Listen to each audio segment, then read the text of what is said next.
I have I'm 6 surprised cats. you don't have real cats in here roaming around. Where's the cats, Brian? Where's the cats?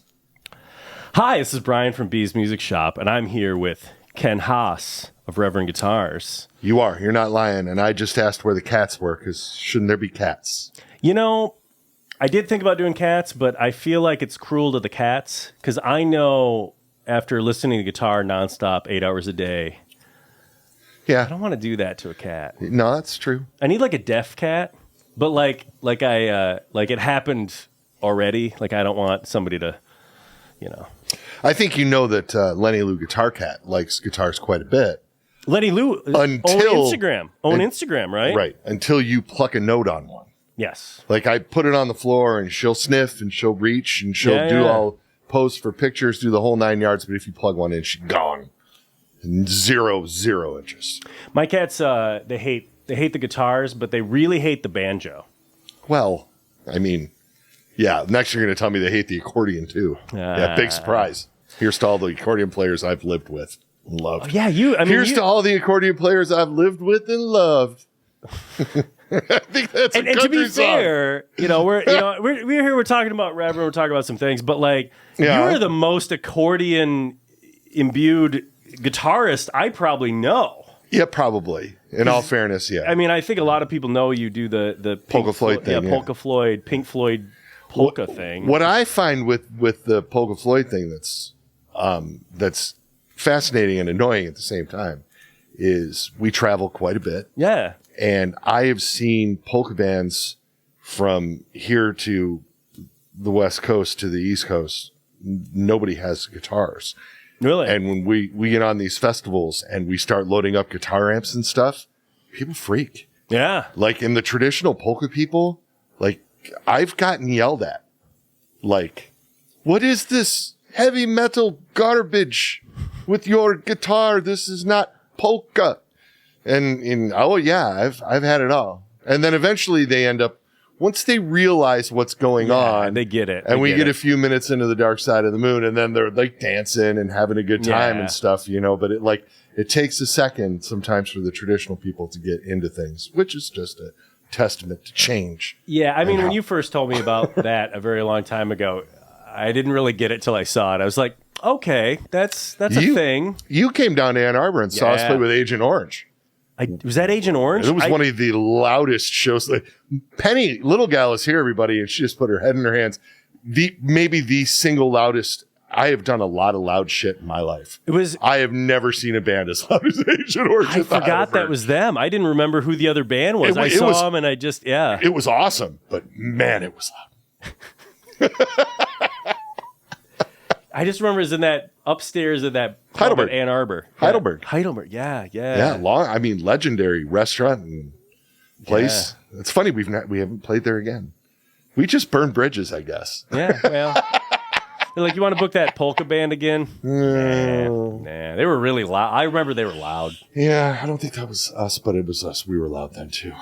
We're not as loud now, but now I'm on to, so we had the Polish accordion player then.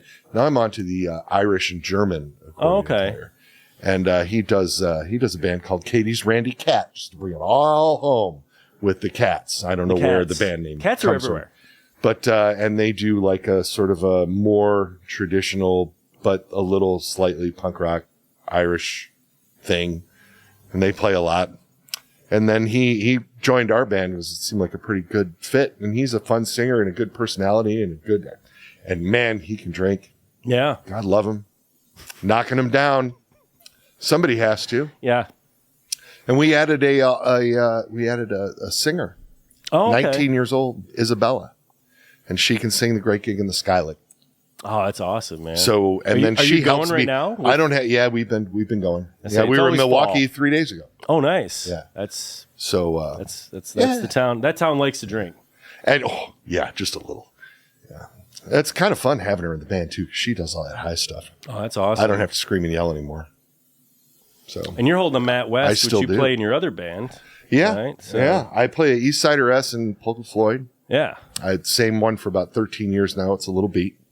And then I have a couple of black Matt West, not as fancy as your green sparkle burst, but My still rather fancy. I like to call that my signature model. Yeah, it's a double signature. Well, and it has my cat on the headstock. It does. On the back, yeah, it sure does. What's funny is Matt. I sent one to Matt. Yeah, and he was bummed that his signature was not on the back along with the store logo. He was kind of bummed, and I apologized. I was like, you know what, that was.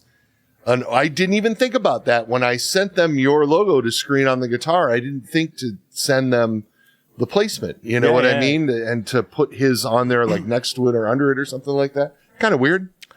A lesson learner. I met him at the NAMM show. Good dude. And super nice dude. Very British. Very British. British. He was. Well, he's from Wales. Yes. So it's like there's trying to understand somebody from London when they speak.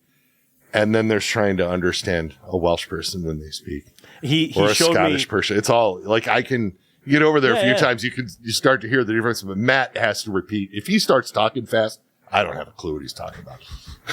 He showed me a video he was playing that guitar. Awesome. I pointed out, I was like, I have that guitar. It's green. And I was like, you have played guitar with my cat on it. And I was explaining to him. And he's like, I played it in this video. And he like pulls up YouTube for me. And I'm like, this is cool. Like, that's awesome. Really nice. I keep trying to send him a pedal because I was just like, if you want one of our pedals or like, I just want, it's I can take care of him. He's living in LA now. I have his stuff. Yeah, he's super nice. I really enjoyed talking with him. Good. And, you always cool. you play this Matt West, and I always joke ever since. In fact, it's hanging in here just by accident. That 2010 LE. Yeah, you talked me into that guitar, and then I realized that I like our tastes are very similar in guitars. So I started using you as a cheat sheet sometimes when you would switch to a new model. I would go check it out, and that was why the West, I think I picked it up, and then I was like, I'm into this. I see why you like that. And that became my favorite. I have 2 of those now. And well, I like that Billy Corgan Z1 hum cutter. And I have modded out my Wests to fit that pickup in it, which is not really the Matt thing. And then the trem isn't really the Corgan thing. So I have my signature, double signature, if you will. Yes.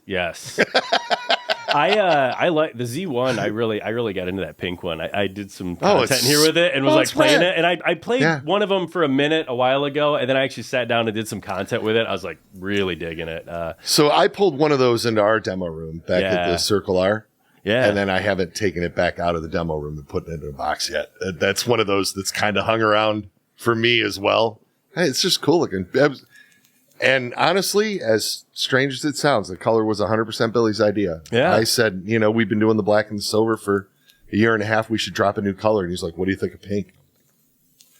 I wouldn't have suggested pink to him, but as second he said it, that aluminum guard on the pink is just awesome. Awesome. Yeah, it looks really good. Yeah, that's cool. I didn't even realize. I figured that was you guys because you've been doing more. The Stacey D came in we've had a few. And Greg requested pink on the Gristle Master, and I request pink on everything. Vito requests pink on everything. Vito loves like a good salmon pink, or I said salmon because I'm in Michigan. Yeah. Oh yeah, I'm getting closer to the bridge up there then. Got that salmon. We're very far from the bridge. Salmon jumping up the stream there. Layla's from the UP. Oh, yeah. So, she's giving me the death glare. I'm sorry about that. Yeah, you're attacking her people. I'm also, I come from the UP. I wasn't born there. My family's there. Up in Calumet. And they taught me how to speak like that. So. Not that far? I'm down by like Escanaba. Yeah, okay. That's where Chris Freeman is from Hot Mulligan. Oh, really? Mm-hmm. You know where everyone's from. Only the people that we're doing signature guitars with. Oh, big scoop. Ooh. Oh, big scoop just dropped right here. 2024? Yeah. Local Michigan boys, Hot Mulligan, are doing well all over the globe. Yeah. They're just kicking ass and taking names, man. They're everywhere. I think Nick from Wonder was telling me like similar about that because he's buddies with them too. And he was telling me they're just killing it everywhere they go. Yeah.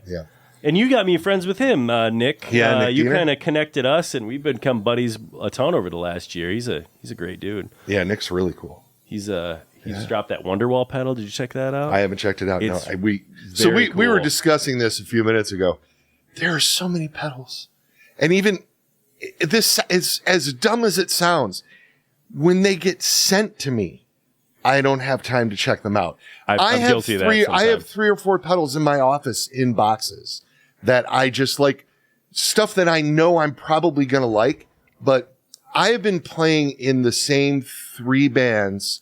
Let's see, Polka Floyd is going on 18 years. Yeah. And which is insane. The Zimmerman Twins has also got to be going on 18 years because I started doing that around the same time. And that's the band I mostly play steel in, but I also play my E-sider in that band.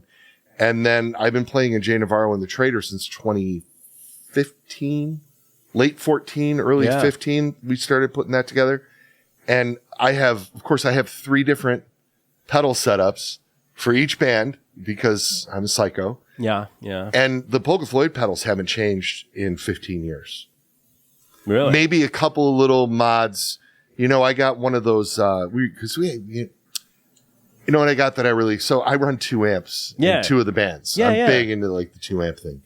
And, Polka Floyd, we play like big festival stages sometimes. Yeah, yeah. And what I was noticing is I have all these true bypass pedals, right? I have a 25-year-old DL4 that still work. Do the buttons still work? Yeah, everything still works. Now Zach Green has taken it apart and cleaned it, maintained it a couple of times for me. Yeah, you can change those buttons, but they die like crazy. I have never had an issue. Wow. And I use the stereo outs of that to go to 2 amps, and with 25-foot cables. And I was noticing like I have the first generation Sweet Tea that I got when I was new. Yeah. When it was new, and I've been using that ever since it came out. JHS, the JHS Sweet Tea, right? Yeah. And I love that pedal, especially in the Pink Floyd thing, because it can do that super saturated Gilmore thing, like with the Angry Charlie side does that really well. And then I have a few things in a looper, including a vintage, I call it vintage, but it's a Gaiatone phaser. I remember those, yeah. The little green pedal. Yeah. And with the controls on that cranked all the way, it does the coolest like rotating speaker sound. So that when we play like echoes and a couple of the Sid Barrett things where I really want that ring modulator meets rotating speaker, like that pedal with the controls cranked is awesome. But I have it in a loop. And when I would turn on that loop, I would get like a boost, like a blast, because I didn't realize everything in the system was true bypass, and then that pedal had a buffer in it. Yeah. And so for a while, it was kind of cool having it in the loop, and I would use the loop as a boost. Yeah. Right? And then I got to the point where I really just liked the JHS pedal as it was. And so I got one of those JHS buffer things. Yeah. Just the little plug-in. It works perfectly. Yeah. And I've added a couple things over the years, but for the most part, it's been the same thing. So that being said, when it comes to the pedal thing, I'm so used to going out with the stuff that I have is working, and I have like all these, the Traders, we're, it's an original band. We play our songs, and I have the sounds that I use to record those songs are in my one little 5-piece pedal board. Yeah. And so I don't swap things out and go crazy because of the length of time we've been doing this stuff. We have a couple of different pedal boards in the Reverend studios, and one of them is just all overdrives. Yeah. And so I play around on that, and I have some of the Wonder pedals on there. I think you had the old Blue or the Red Rider. The Red Rider's on there. At your place first. You put a tube screamer in front of the Red Rider. That's a sound. Yeah. And he makes some great stuff. I like how like his stuff isn't like super oversaturated. It just feels like it's really musical. I feel like it's fun to like chord through a song with. His stuff is awesome. His stuff is awesome. Did you guys talk about it? So he was here, right? Yeah. So he's like, so if you look over here and also on this channel, you'll see there's probably a picture of Nick. There's probably a picture of Nick. Like here. Yes. The video that you got. Yeah. Did he bring one of his guitars? He just had prototypes, and he was just kind of getting that going. He hadn't opened it up yet, but he was kind of talking. We were talking about how they were getting it going and where he's kind of looking to go with it. But yeah, he's super enjoying that. I think they're doing like a run of 10, and they pre-sold all of them. And he's got a buddy making them. One of those is mine. What's that? One of those is mine. Oh, is it? Yeah. I wondered if one was. I almost bought one too. I just want to. I like the guy.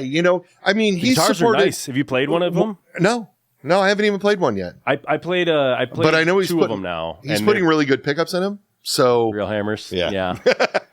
So I figured we better have one. They're super nice made. Yeah. I played. He had them at Earthquaker Day. I think he'd brought one up here. I'd seen it, but I played one of them for about 5 minutes at Earthquaker Day, and it was like how was super Earthquaker nice. Day? Awesome, I didn't, awesome. Yeah, you guys didn't go this year. I was on tour. You were on tour. That's and I so asked, much cooler.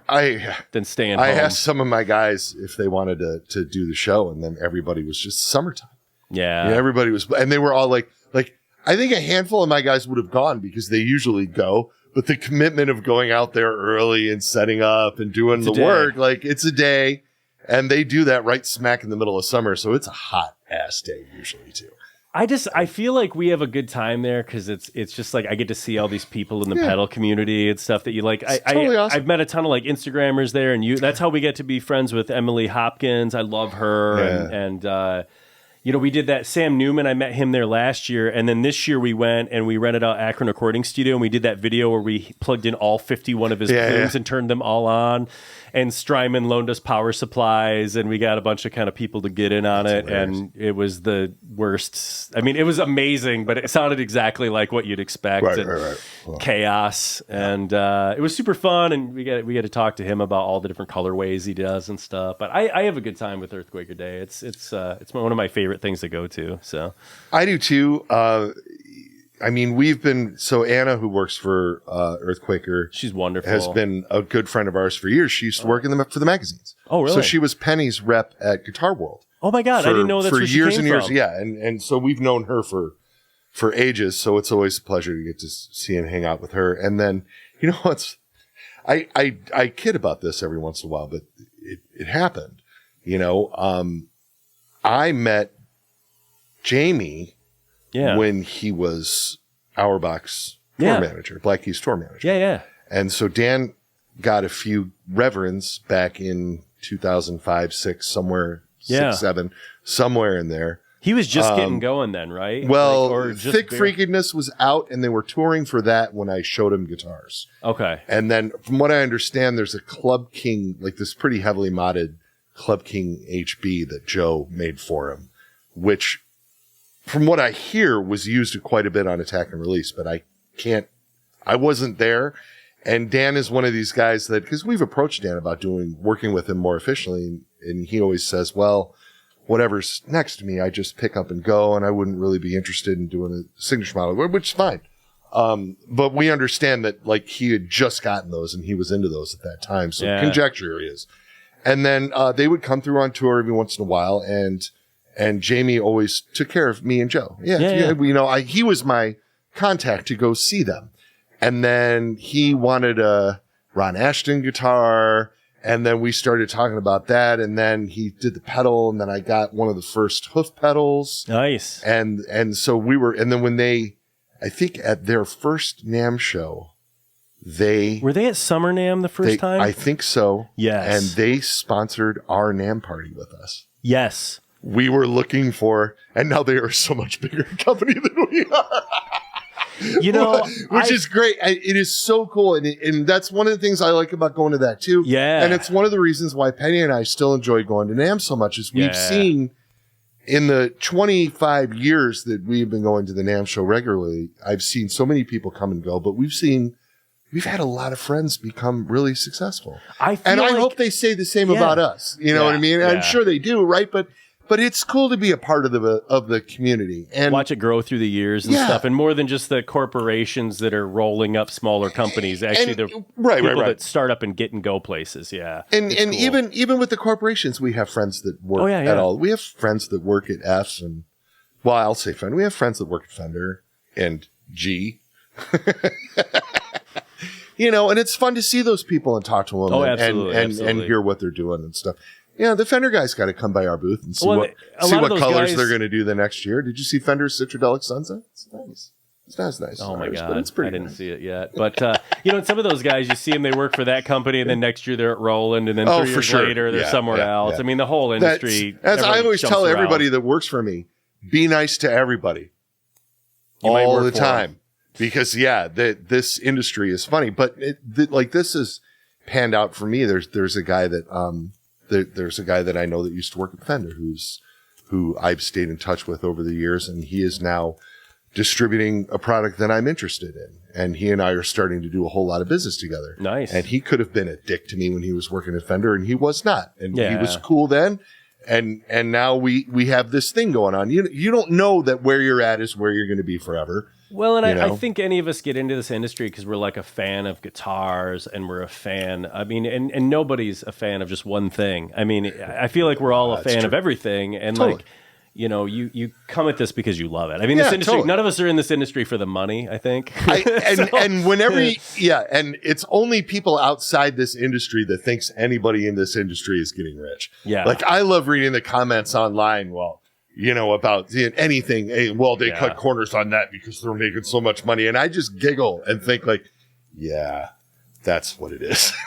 Or they think things are like cutting corners, and you go in and it's like, this thing was like made in a wood shop by a person. Which is yeah. like, it's easy to imagine they just like get crapped out whole of some magic thing, but really like somebody has to sit there and spray urethane. Somebody did, these things happen. There's a process, and people they're almost disconnected from it in some ways and don't understand that. Yeah. I think in the modern age, but No, and a CNC machine doesn't make completed guitars. no. And You don't put a piece of wood in one end and then a Strat pops out the other end. I mean, that's not how that No. works. And there's sometimes there's some companies that I think have made the transition to like that style of manufacturing very well. Yeah. Some have done it better than others. Some stuff feels a little stiff to me and is a little weird. yes. But basically like the fit and the finish around the neck joints and stuff. I mean, some companies needed the help.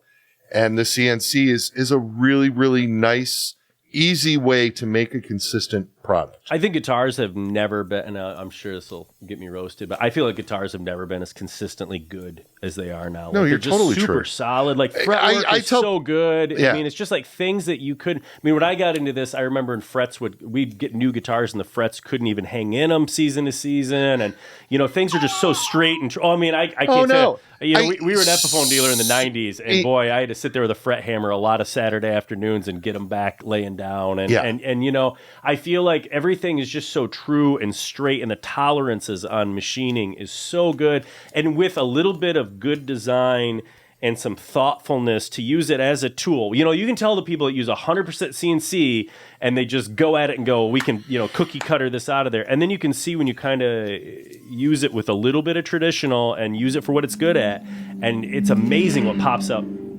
Motorcycle pops up the other end. When I was 13, I had to have a Kramer. Go figure. So that's why you like banana headstocks backwards too. I don't really like. I'm not a big fan of the banana headstock, to be honest. I like the backwards headstock. I like it. We share that. I like the Epiphone headstock. Yeah, I like the Explorer headstock. Yeah. Which is sort of a variation on that. I like the way that looks.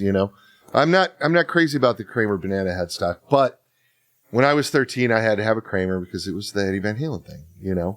And the cheapest Kramer was like $199 or something. Yeah.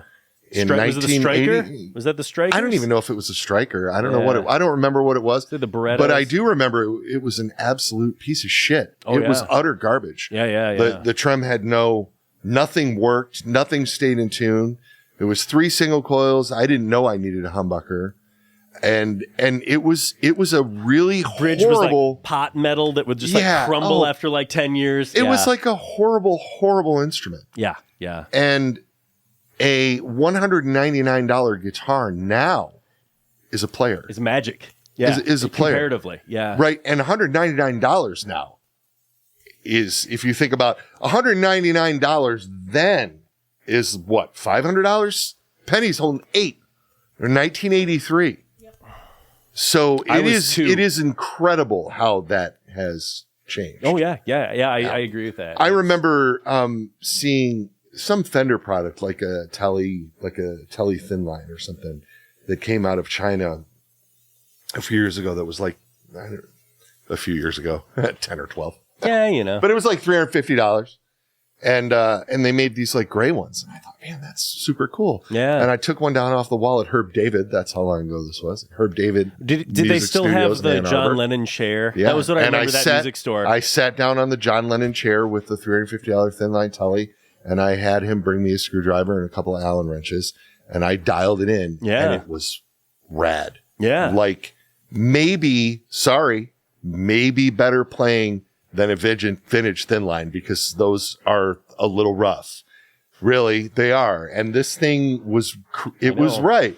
And I was kind of blown away by that. And I'm blown away by what we're doing in Korea. So I know I'm the one that brought up CNC machines. Mir is not using any CNC machines. Everything is done on pin routers. Really? And hand sanded. All of the contours are hand sanded. The binding, everything is applied by hand. Obviously, the binding is always applied by hand because it's binding, and a computer is not going to do this. The necks are done by like Phil, the neck guy, which honestly, that part kind of of me- blows my mind part because of your me, necks I- are so consistent I know. that I just assumed it was a computer. us too. I never knew that. I have video. We sat and watched him shaping necks for a little while, and I've had I like turned 1,000 of your guitars, and I never knew that. I turned to Penny and went like, "This guy's incredible. I hope he never gets hit by a bus." Yeah, that will Because suck. like that's like the guy. Oh yeah, this is him. He does all your necks, and we're like, really? Wow. Like it's incredible, but it's also a little scary. But it's kind of cool. I mean, there's belts going through the air, and he puts the neck up against a belt, and he has a pad that he holds the belt, and he presses the belt down to it as the belt is moving. Yeah, that's how it's done, man. I did not know that. Yeah, so I've been in a lot of guitar plants, and I wouldn't Basically- guess that. That's awesome. going to Mir was like going back to Leo's place in 1955. Yeah. I mean, that was really where it was at. yeah. And I don't necessarily think that there's anything wrong with that other than probably long run it's not sustainable. But watching him do it was and so there's this thing. There's How many this does he like crank out in like a day? not many. I was saying, I mean, 20 we're or something? limited Yeah, I mean, to what yeah. we're limited to what we can do there. Yeah, they Yeah. can't, they don't get that many on today. So you went to Mir for the first time because you had never Summer been of to the 2022. factory. Yeah, it's been recent since COVID. Yeah. Yeah. And it was like I said, it was fascinating. To see everything being done by hand was interesting and a little scary. It brought home some of the inconsistencies that we see in our finishes because of the things that we spec from them. Like anybody who's watched me do any of this stuff knows I've said this a million times, but we very purposely use a very, very thin, tell them to use a very thin coat of sealer. Yeah. And then keep the paint and the clear coat thin. So there's a lot of times with the Carina where the sealer melts into the Carina.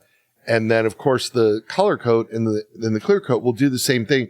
So you can see the wood grain pattern on the top of the guitar. Yeah. And a lot of guitars in our price range and more expensive, and a lot of guitars cheaper than ours, I mean, they basically dip the bodies in sealer, Yes. sand them perfectly flat, which is a thing. And you get this perfectly pristine looking finish, high-end looking finish on the guitar. But I think that you've buried the wood at that point. And you end up with something that's heavier. You end up with something that feels more plasticky. And that's a big complaint about urethane is that it's Right. such a thick coat, and they do it so. That's usually the chief complaint about it against nitrocellulose is that they put it on too thick. So because we put it on thin, there's little inconsistencies in the binding, and there's anomalies that happen because of that. And so it's because we've specified one thing that we end up with this other thing, right? Yeah. And we can't fight that. So I just tell, in what we're doing, that's how we want it done. And watching Mir's process, I see why that happens. Yeah. And I don't think it's worth giving up their process in order to address this thing that to me doesn't have anything to do with playing guitar. Yes. And I am all for people collecting guitars. I have a couple. Yeah. Don't tell my wife. I like how you lean away from the mic so you get quieter for emphasis. Yeah, I know. Well, I want to. Yeah. You're great. I love collecting guitars. And How many stuff, guitars and do you I don't wanna have? talk about that. No, I want to know. I want Penny. How many guitars does he have? At least 100. At least 100. Oh, I figured it was even more than that. Yeah, it's higher than that. You know what? Last time when I moved into my current house, someone came over and I had a bedroom and it was all cases up on end, and someone just came in and goes, "Are these cases or are those guitars and all this?" Well, there's guitars and all those. Like, yeah, I've had that. I've been there. Yeah. I'm better now. I think I have like 15 of your guitars, and I Nice. think, yeah. Thank you. Well, and a lot of them are in here. I tend to use them. Yeah, in I know. I'm demo holding room. one of them. Yeah. I mean, I've had that one. That was the first Korean one I ever got from you guys. I had a couple. I had a Rocco, and I still have my original Rumblefish. Nice.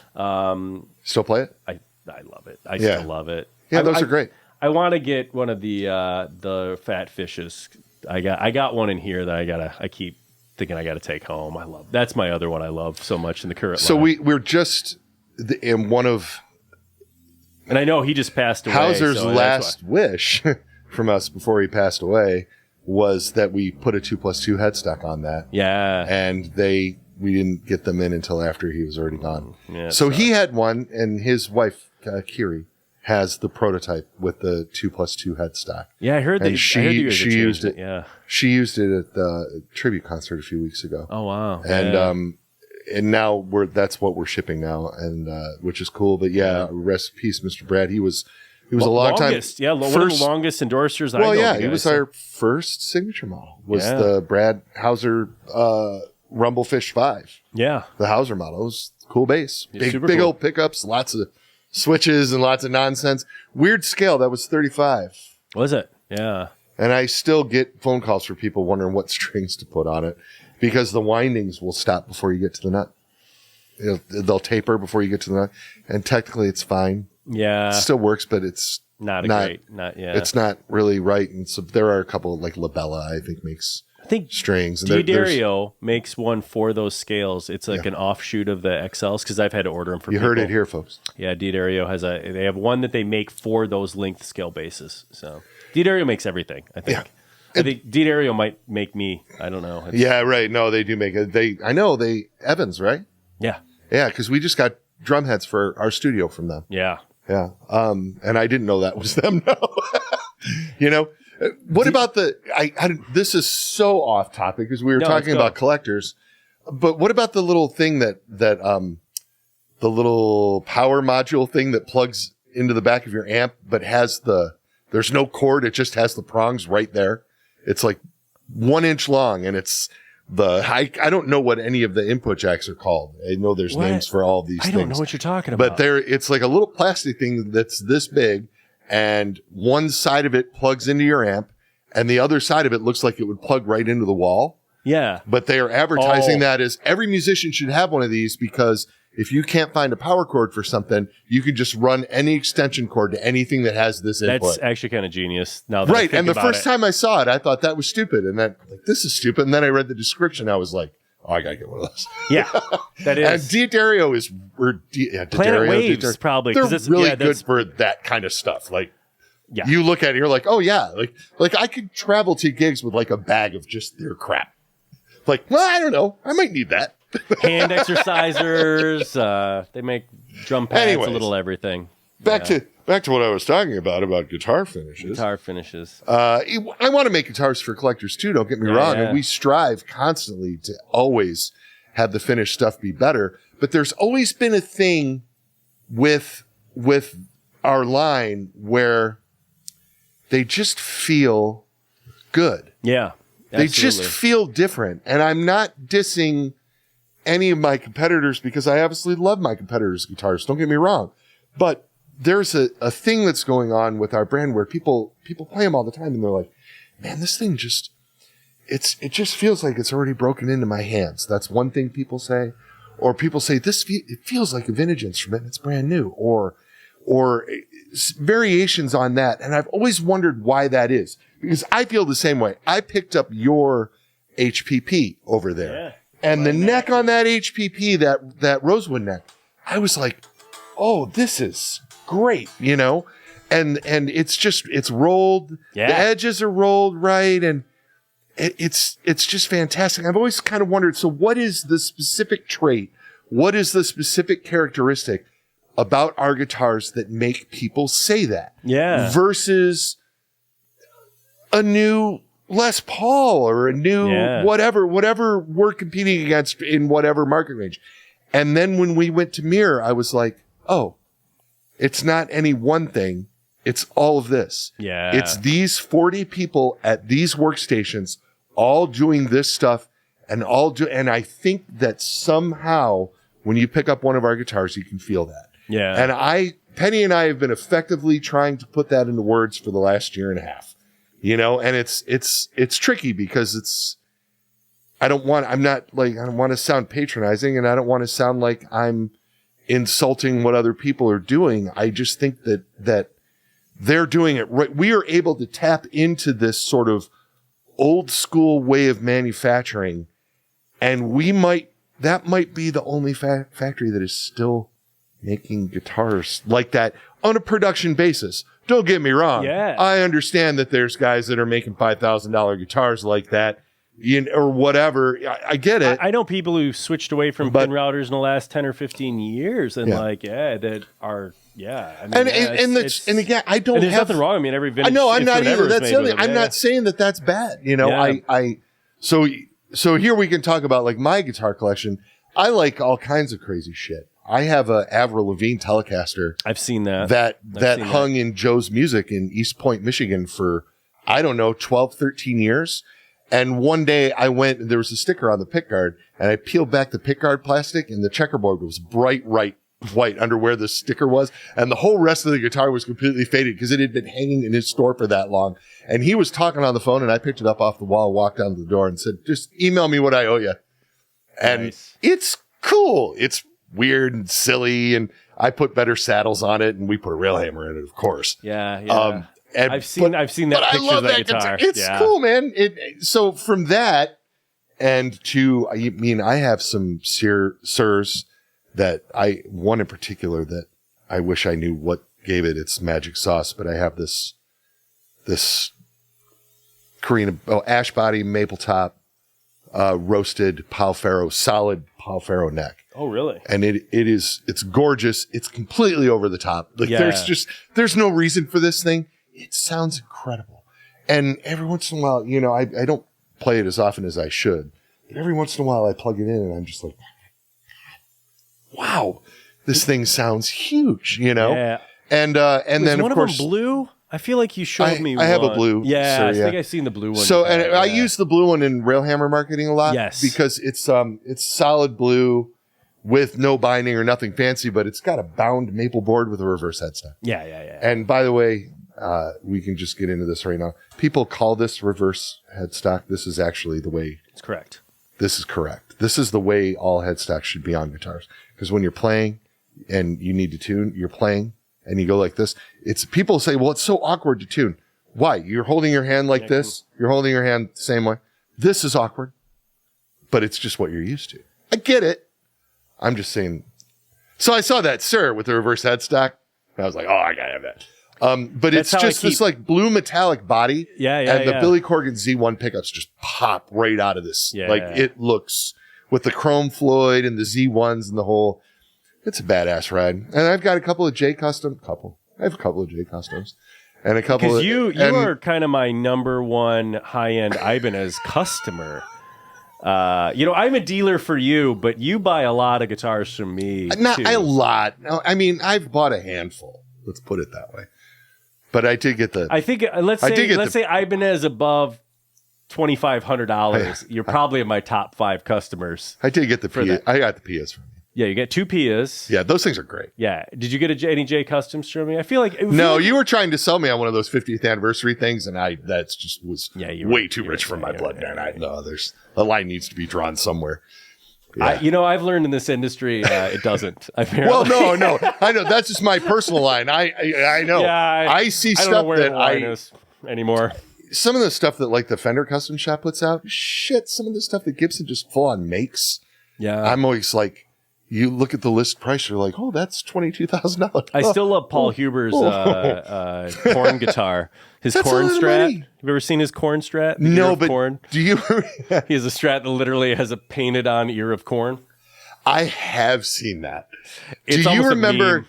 Do you? You great. wouldn't remember this, and I don't care. I'm gonna call them all out.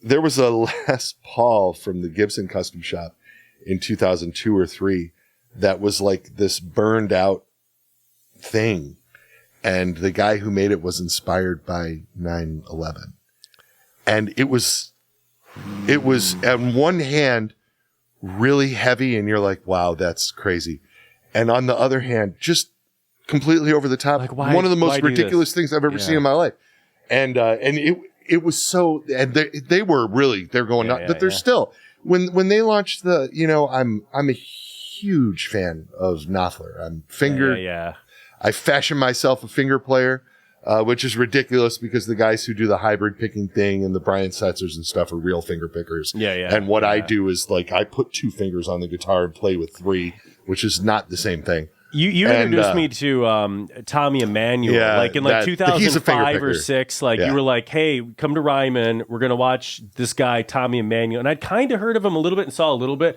And I watched him at Ryman, and it was the first time in my life I'm like, I don't even know how to play the guitar. Yeah, right. No, yeah, you like, just I walk don't know away anything going, about it. Yeah, no, it makes you feel. I felt, a guy like him is like one of those guys where you feel like, oh, I can hang with this guy or I can hang with this, and then you see that and you're like, nope, I know exactly what my place is. Effortless. Greg's that way. Yeah. Greg Greg's really like it's amazing. It's super fun to watch, and so I was intimidated the first time I sat down with him. Yeah, right, because we got thrown together at Wildwood Guitars. Not to talk about your competitor, but we got thrown together at Wildwood Guitars, and Steve was like, because what had happened was Greg was shooting video of my guitars. Yeah. And I was sitting 10 feet away fucking with him. Yeah. And they wanted me there to make sure that the specs were right and all of that stuff. And then he and I started going back and forth. And then Steve gets up, pulls out another chair, gets out another lap. Why don't you sit down and do this with him? And that was how the whole like Ken and Greg show thing started. And, I can remember sitting next to him holding a guitar and being mortified. Like my insides were just like, and then you realize, oh, I'm not supposed to do anything. Yeah. Yeah. Like once you get comfortable with the fact that you don't have to, so I would just sit there and go, yeah. And then he's doing all that stuff, and I'm like, yeah, that's cool. I can just sit here and do this all day. I don't care. Anyways, we keep going. Oh, that's fine. That's what it's all about. So guitars are made good. I was talking about, like how some of the stuff is so expensive. It's so weird to me. I'm a huge Knopfler fan. Yeah. And I have a couple of the Pensa you have that in your office. MK models, right? Like I have like a reproduction of the guitar that he played in the Notting Hillbillies in my office. Okay. And I loved that stuff. And I still do. Yeah. And it's neat to have those. And then I had Pensa build me a guitar to put rail hammers in. Oh, okay. Which you had and Heritage do that too, Mac, right? who works at Pensa, did it. He's really cool. Yeah. That's been my excuse for guitar buying lately. I know. Is, well, Penny, we got to get it to put Heritage. Yeah, we got to get it to put rail hammers. Let's got to put rail hammers in this Heritage. Heritage made me a 530 with Nuevo 90s in it instead of dog ear P90s. Yeah. Like at the factory because it's a completely different mounting and everything, you know? Yeah. Oh, that guitar is awesome. Yeah. It sounds awesome. It looks so cool. It's just ebony and anyway. So when Gibson launched those Mark Knopfler, the reproductions of his Les Pauls, I was like, oh, that's cool. Yeah. I wonder if I should get one of those. How much are they? Well, they did their thing where like the closet one or whatever, like here's what it would be if it was brand new today with all of everything was like 12 grand. And then the like put in a closet was like 15. And then the like one that's relic to look like his was like 22 or something. And I was like, yeah, I know. Yeah, it's crazy. But then they make 100 of them and they're gone instantly. Yeah. What was that guitar they made like last year? And I feel like you and I even texted about it. That crazy. What was that guitar? The tulip looking thing? Yeah, that was pretty wild. I didn't mean to laugh. If you have one of those, it's cool. But that kinda will design laugh if you have one. like not Teisco. Was it Teisco? Kind of looked like a Teisco, but wasn't it something they Right? found in a drawer? Yeah, Everybody's doing that now. Yeah, G&L had a couple. But I mean, there was a 80s guitar that was made out of aluminum from Japan that basically has the same body shape. Very, very close. Maybe it was a Tokai something. There's some sort of, look it up. It's dope. And they're cool. They're really cool guitars. And I was surprised that they went down that road. But yeah, it was expensive and weird. And I mean, that's cool. I'm not dogging them. It's sort of like I was in the car industry for a long time, and we always used to say there's an ass for every seat. It's and true. you would get. I say that here a lot. I used to buy weird cars at auction. Like really? I didn't know you were into cars. Yeah, I was in the car business for a minute, and but I used to like going to the auction and buying the strange shit. Yeah. You'd see a million Honda Accords and Pontiac Grand Prix roll through in 2003. There's a guy down the road But when that you saw like a Mazda Spitfires. Miata, Miatas, or not my thing. Obviously, I can't. I could wear one of those things as a shoe. Yes. But I mean, when I saw one, I would like buy it because it's not everybody, but the guy who sees it has to have it. Yeah. And the guitar industry is a lot like there's plenty of stuff out there that might not be your taste, and I get a lot of criticism for like my Ibanez collection. People are like, God, I can't believe you like that stuff. Yeah, it plays great. And I think it looks cool as hell. Yeah. You have, so how many gems do you have? You have a lot of gems. I have a lot of gems. Yeah. Like you have more than but I have 6? the OGs. Yeah. You have more than 10? I don't think so. Okay. Because I've seen about 6 or 7. I have the root beer, the original Desert Yellow 777 from 1987. Yes. The root beers from 88. The flower one. And then I have the floral one from That's 90, cool. from 1990. Yeah. And then I have the green swirl and the purple swirl. Yes. That are both from like 92 or 93. And then the blue floral pattern. So we're up to 6. And then I remember when the black came floral out. pattern, that's 7. 7. I think and then I have the 2 Pias. Because I remember when the Pia came out, I texted you a picture of it. And I was like, check this out. And you go, I don't like that. I didn't like the original. I came around. I didn't like the original 3 colors. Yeah, the yellow. They did them like all neons the first year, right? Yeah, and they were like a metallic satin green. And they've grown on me a little bit since, but with the gold hardware, the white one was the only one that I thought looked good. The black and one's I thought cool too, but yeah. But then the black. The black looks really good. And the blue. And the blue looks really good. Yeah. Yeah, I think those are really neat. Yeah, I love those. We've sold a ton of those. And they play well.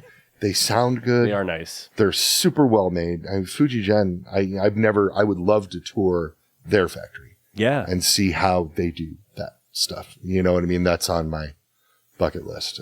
Because they do in Japan, this is no big surprise. Yeah. I mean, I think Japan and Korea make the best guitars that are being made in the world. And I would agree with that. Their attention to detail, and if you're going to go high end, Japanese, I have a couple comparison guitars. They're pretty incredible. It's a taste. I mean, you look at it and we either like it or you don't, but I like offset waists and things. And the first time I saw one of those, I'm like, oh, I have to own one of those. Like, and again, it's not everybody's taste, but it was mine. When I saw it, I had to have it. And I feel that there's a lot of stuff out there in the world that's like that. Even the weird burned out donut hole Les Paul thing. Yeah. Like some guy looked at that and went, I have to have that. Yeah. Did you ever see that Caldera we had? Do you know what I'm talking about? Mm-mm. So during COVID, when everything was like shut down, some of the Ibanez custom shops, because the highest, there's one in LA and one in Japan, and they each make guitars, but only for their endorsers. So they have like a very small group of luthiers that just make their highest end endorser models. And while the tours were shut down, those guys kind of didn't have anything to do. So they made 50 guitars. I think you probably might have saw that for their 50th anniversary. Yeah, right. Yeah, you got a couple. You put your name in and got a couple. I had that Caldera, and that was the gem. That was the one gem they made. It didn't have the monkey grip on it, but it was a gem. It was just not a signature. That thing was incredible. I didn't play it. We had it pre-sold. It was $15,000. I got it in. I opened the case. We took a picture of it to prove that it was whole. and then I put an air tag in it and I shut the case and we mailed it to the dude and he loves it. That's incredible. Yeah, it was, I really wish you could have saw that because it was like the one gem they had, and had like the pick guard had like it was like half epoxy and had like a river in it, and it was really cool. Yeah, I like that poured resin stuff. Yeah, that's what they're doing over there. Like some of the J Customs have that weird poured resin thing. I mean, it's art. Yeah, I mean, it's full on art. You know, I have 2 first year J Custom models. One of them is Penny's least favorite guitar of all time, but it's called the RG Art. Yeah, and they took a flame maple top and they dissected it. They like cut it off into weird patterns. Yeah. And then they painted the different parts, different colors. And there's a weird circle here and a triangular thing, but the flame runs current through it. And then they sort of glued it back together on the top. And then they put a little circle square inlay on the 12th fret. Yes. And you sent me a picture of that. Yeah. You know, I think they made 25 of them or something. And that is like a huge collector's thing that I just bought like right at the right time. Yeah. Like before the value really went through the roof. And it had a pretty gnarly chip in the end of the headstock that Green repaired. Like Green built it out. Oh, okay. And made it match. And if you look at it, you're like, yeah, this was repaired. Yeah. But I mean, from, you know, UPS rolls, you know what UPS rolls are? No. I used to sell paint too. Okay. And on all their semi trucks, if it looks good from 50 feet away going 55 miles an hour, then it's fine. Yeah. But anyway, and then I have another one that's that was hand painted by an artist over there. Okay. They're called the RG Paint. Yeah. They called them, and they did 4 different versions of that, and the first 2 were hideous, and the second 2 were gorgeous. And I have version 4, and it's numbered on the back like 23 of 27 or something. And it's just this like hand painted pattern. Those are cool. Like that they somehow they use tissue paper. It's like a traditional Japanese painting style. And it just like they did something. Yeah. You know what I mean? Cool. Like it's out there. And I think it's really super cool. Do you ever like, speaking of like painting stuff in like our industry, have you ever seen those vintage drums that have like landscape photo, like paintings on them? I have. I think it's so fascinating. If you know the story behind a lot of those. I do not, but isn't it like a vinyl wrap? No. Okay. Like Slingerland and Ludwig and these guys, they would hire these people to paint them. And I only know this because I spent a lot of years at the drum show with Rob, and you'd hear all the like these stories and stuff. Apparently they would hire these people, and so did this landscaping, and so did this one. And those people stood there all day and painted them. And then they'd talk about either through boredom or just moving it around, like over like this 6-month period, like this tree would grow bigger because they would be trying to paint the same thing from memory like every day, but it would slowly change. So like you can see variations of them with like, it's like this painting like 100 times and it's all slightly different, but it like, they claim that if you line up the dates, they kind of like flow in one direction and another. And I always look at those and, you know, now it's such a lost thing in our industry. And I always look at that. I always think of that person just stand there painting those drums 40 hours a week. Yeah, that's. I don't know. It makes me. That's think interesting. So many cool things in manufacturing our industry, and you really get like into the nuts and bolts of it. Yeah. Anyways, so my wife is over there, and she's going like this, and I'm thinking that she needs like a fix or something, but no, she's telling me she is over there quietly making fun of me. These flowers are off of the original gem. Oh, really? Pattern. I never knew that. And then I have a RG from 93 that has this snake inlaid down the neck. And the snake's heads meet at the 12th fret. And it was something that they did in Japan that I bought off some Marine that brought it here. And I have that at home. I do have some and that one's not necessarily a high-end collector model, but it's cool and weird, you know? Nice. And a lot of guitars. Yeah, because you have, and then I know you had like, didn't you start with like a Telecaster or something? So my great uncle, Michael Collins, was a guitar player in the Detroit area. Yeah, and he played in numerous bands, and he was the guy that would get the call to go play with, like, Chuck Berry had a different guy play with him every time. Yeah, he did that gig in Detroit numerous times. Oh man. And did Little Richard for a minute. I think actually like a tour. And some sort of US, like the backup group for Herman's Hermits. Okay. Because like the main guys would come over, but then they would hire people from here to roll with them or something. Still happens to yeah, stay. right. I mean, of course. yeah. So he did a lot of stuff, and he passed away in 1980. Okay. And when he passed away, he had a 68 Telecaster and a 65 Twin that he custom ordered with the big EV speakers in it. Oh. And the Twin is the Twin that's in the Reverend studio. Oh, okay. I had it capped a few years ago. Yeah. I finally had it put back together right. And as a matter of fact, Mike Bagata from MSSV played it in our studio the other day. Played my uncle's old amp. It was super cool. Yeah. And then, and so the Tele was basically my first guitar. I used to go over to my grandparents' house when I was a kid, and they did that thing where they didn't change his room for years. Yeah. His death was not, it was suicide. So, holy shit. So they didn't know it was coming, and they were alarmed, you know what I mean? And they didn't half-eaten candy bar on the bedstand for 5 years, you know? Oh my God. And when I would go and visit, my grandma would go sleep in his room and I would stay in hers. I got real personal and real weird there for a minute. Sorry about that. But eventually they cleaned it up. Oh. And, did you eat the I candy stayed bar? there. No, I did not eat the candy bar. But I used to go, the Tele was under the bed. Yeah. And I used to go into his room when nobody was paying attention, and I would pull it out and I would just sit with it on my lap. 10-year-old Kenny.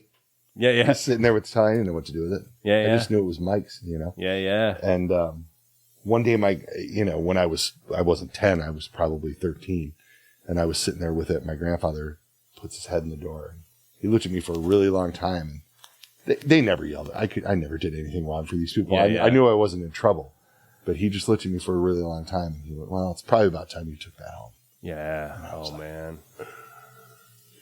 So then, 14-year-old me couldn't play Sabbath on a vintage Tele. Yeah, of course. Yeah. Now I know how. Yeah. But 14-year-old me got a distortion pedal to try to make the Twin sound like something it wasn't. Yeah. And it wasn't working with the Tele. And so it sat for a while. Yeah. Before I started using it in bands. I didn't really start using it in bands until I was in my 20s. And then by then I had other stuff going on. So I've never really played it out. Lives in my home. I knew it mean a lot And, to you. I remember you. I've seen some pictures of it and stuff through the years, and that's a really cool story. He had a mid-60s. What's the Gibson semi-hollow with the single humbucker in the middle? Like 345 or something. No, that had a P90 in it. 145? I don't know. Yeah, I don't. Yeah, I don't remember the numbers. Yeah, I know. They blend together for me But too. At one point, he routed the Tele for a humbucker.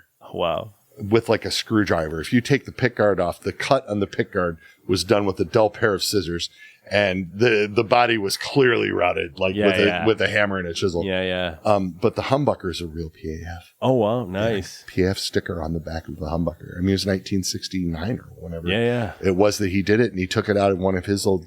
He had a Gibson. That was the Gibson that the airlines broke. He was flying back from California with, and it might have even been like a 355. Oh wow. And the headstock snapped, and that was so that neck pickup became part of his Telecaster, and it's still in there. Really weird, cool thing to have. Yeah. You know what I mean? Modded, but with the pickup is worth more than the guitar. Because of the mod on the guitar, the pickup is worth more than the guitar, which is ridiculous, but that's this industry. Yeah, I had a Jaguar once that someone had put mini humbuckers from a 72 Les Paul in, and I think somebody bought it just for those pickups from me. Yeah. And they were and then they put rail hammers in the Jaguar. Probably. I don't know what they did. Yeah. I think that guitar, it smelled like a toilet, kind of. Somebody loves it out there somewhere. I think it'd been in a basement for so long. That nitrocellulose. Everyone talks about how great it is, but they don't talk about when one's actually it was in a basement for years. That's not good. It's gonna stink for a real long time. Yeah. It gets. Did you? I keep seeing this thing going around on Instagram with I think it's a late 50s P bass that was, or it's 60s P bass. Yeah, because it's red. So it's like a mid-60s custom colored P bass that was in a shed for 50 years. Like a garden shed. Have you seen that? Yeah. And then somebody got it and they went through and like painstakingly cleaned all the metal and restored all this thing and put it back together. And the end result is pretty dope. Yeah. I think it's really super cool. Like, I think it's really cool that they made the effort to try to like save something like that. You know, like, too. And I spend a fair amount of time making fun of vintage guitar guys. You know, Penny and I go to the shows and I love going to Dallas. I love going to Philly. I love looking at vintage guitars, but sometimes those guys are just so funny about them. Yeah. You know, and the way they, I get it. The reverence. I get it because I'm a fan. You know? But it borders on psychotic. Or like they're trying to figure out how many screws they're screwing the pickups like an exact count and like the details that they didn't people care know. Back then. No, the details that people know are so hilarious to me because like I can't help but think, man, if they'd have applied that to astrophysics, holy shit, what the problems they could have solved. I mean, because they know like how many threads are in a proper pickguard screw. Yes. And they're like, you don't know that? I thought you do a lot of this. I just sell guitars and people play them. And again, I'm not trying to be disrespectful. Much respect, but still it's fascinating, you know? Well, and I got to think that a lot of that is like authenticating. Of like course, that's what that really is their built job. That. Like, you and know. Right. And when you're talking about something that I was at one of the most incredible guitar stores I've ever been to is out on Long Island. It's called Well Strung Guitars. Okay. And I was there with my good friends Johnny and Don Cola just last month or 2 months ago. I know. My daughter lives in New York. We've shipped him some stuff. Johnny's he's a really nice guy. We've sent him some stuff because I saw his name go by on one of the outgoing packages. Like, I think I know that guy. Well Strung. You walk in there. Yeah. Yeah. They have 15 to 18 bursts. Real ones. Oh, wow. Not reissues. Yeah. Like the actual thing. They have multiple examples of every year Stratocaster built between 1951 and 1970. Multiple examples. Wow. And including like prototype shit, weird one-off stuff, crazy stuff that was painted custom for artists that they have multiple like pink sparkle ones and red sparkles and all these and they're just lined up in a row. Yeah. And the amount of nothing has a price on it. Yeah. Because these custom color strats are 50, 60 grand or more. Yeah. You start getting into the early 50s ones and you're into six figures. They have, real Vs and real Explorers. So it's amazing to me that all of this stuff is in one spot. I've never seen anything like it where it's all in one spot like that. And if your job is authenticating shit on that level, then you know what the pickguard screws are supposed to be made of and how many threads they have and all or whatever the detail is. If you're authenticating something that's worth $150,000 or $250,000 or $1.2 million, you got to know what the proper every detail on that guitar is. Still funny. Yes. It's still funny to me that it's worth that much money, but like we said in that sort of ask for every seat thing, something is worth what everybody's willing to pay for it, you know? And it's been crazy watching it in the last like 25 years. Like I thought 25 years ago, some of the stuff was like, how can it be worth that much? And then like 20 years goes by and you're like, that was a bargain compared to now. And way faster than the inflation rate. Yeah. Like way faster. Yeah. Like it is. And no matter what we do, we're never going to go back to 1950 and make more guitars. No, exactly. So all of those guitars, it's a interesting market snapshot of like this might be worth more than 12. There was 12 made. Yeah, I know where like 8 of them are, and it might be worth more than the retail value of this guitar right now because there's only 12 of them, and I'm not going to make any more. However, it is still now, and I am right here. And I could just decide this is a classic example. Here he comes. We were just talking about this. Super These are reps, going for somebody's trying to get $2,000. Ones. Yeah. for these. And what were these new? Were they $1,000? I can't remember. Were they $10.99 or $11.99? Were they were just over $1,000? I can't remember. I think they were $11.99, and we were like, I put the trem on it. "Really gonna pay that?" You know? Yeah. Yeah, and I put the BC in it. Nice. I like the BC. Nice. So I keep thinking about swapping it over to put some stars in it, but I keep just liking it. Yeah, the Super Rev. I think it's really cool, and I love that people love it, and I love that people want it and stuff like that. But we're still here. We're still making guitars at Mirror, and I could ruin the market for this or ruin the market for that in 6 months if I wanted to. Could we ruin the market for more of those? By making 100 of them. I mean, right, but as opposed to a 1963 custom color Olympic white Strat, Fender can make as many of them as they want to right now, but they're never and the custom shop they do magic. Yes. Truly, they do. It's incredible, but they're never an original example. They're never going to make one. But so the value of it, that makes that an interesting market study to me, because the scarcity of the originals, the truly original. Oh, yeah. Is always going to drive a fair amount of market value, as long as somebody wants to buy them, and they do. I mean, because we used to say too, like the boomers are divesting this stuff, so the price is going to start coming down on this vintage stuff. You know what I mean? Like we've said that. Well, interestingly, what's happened is the Gen Xers loved all the boomer guitar players that drove all that. So now Gen Xers with money are driving the price of that stuff up, and idiots like me are taking part in driving up the prices of the original gems and the original Ibanez. Yes. And the old Kramers. Can you imagine? You used to be able to go to a guitar show and be like, I have $2,000 in my pocket today. I'm going to buy 10 Kramers. Yes.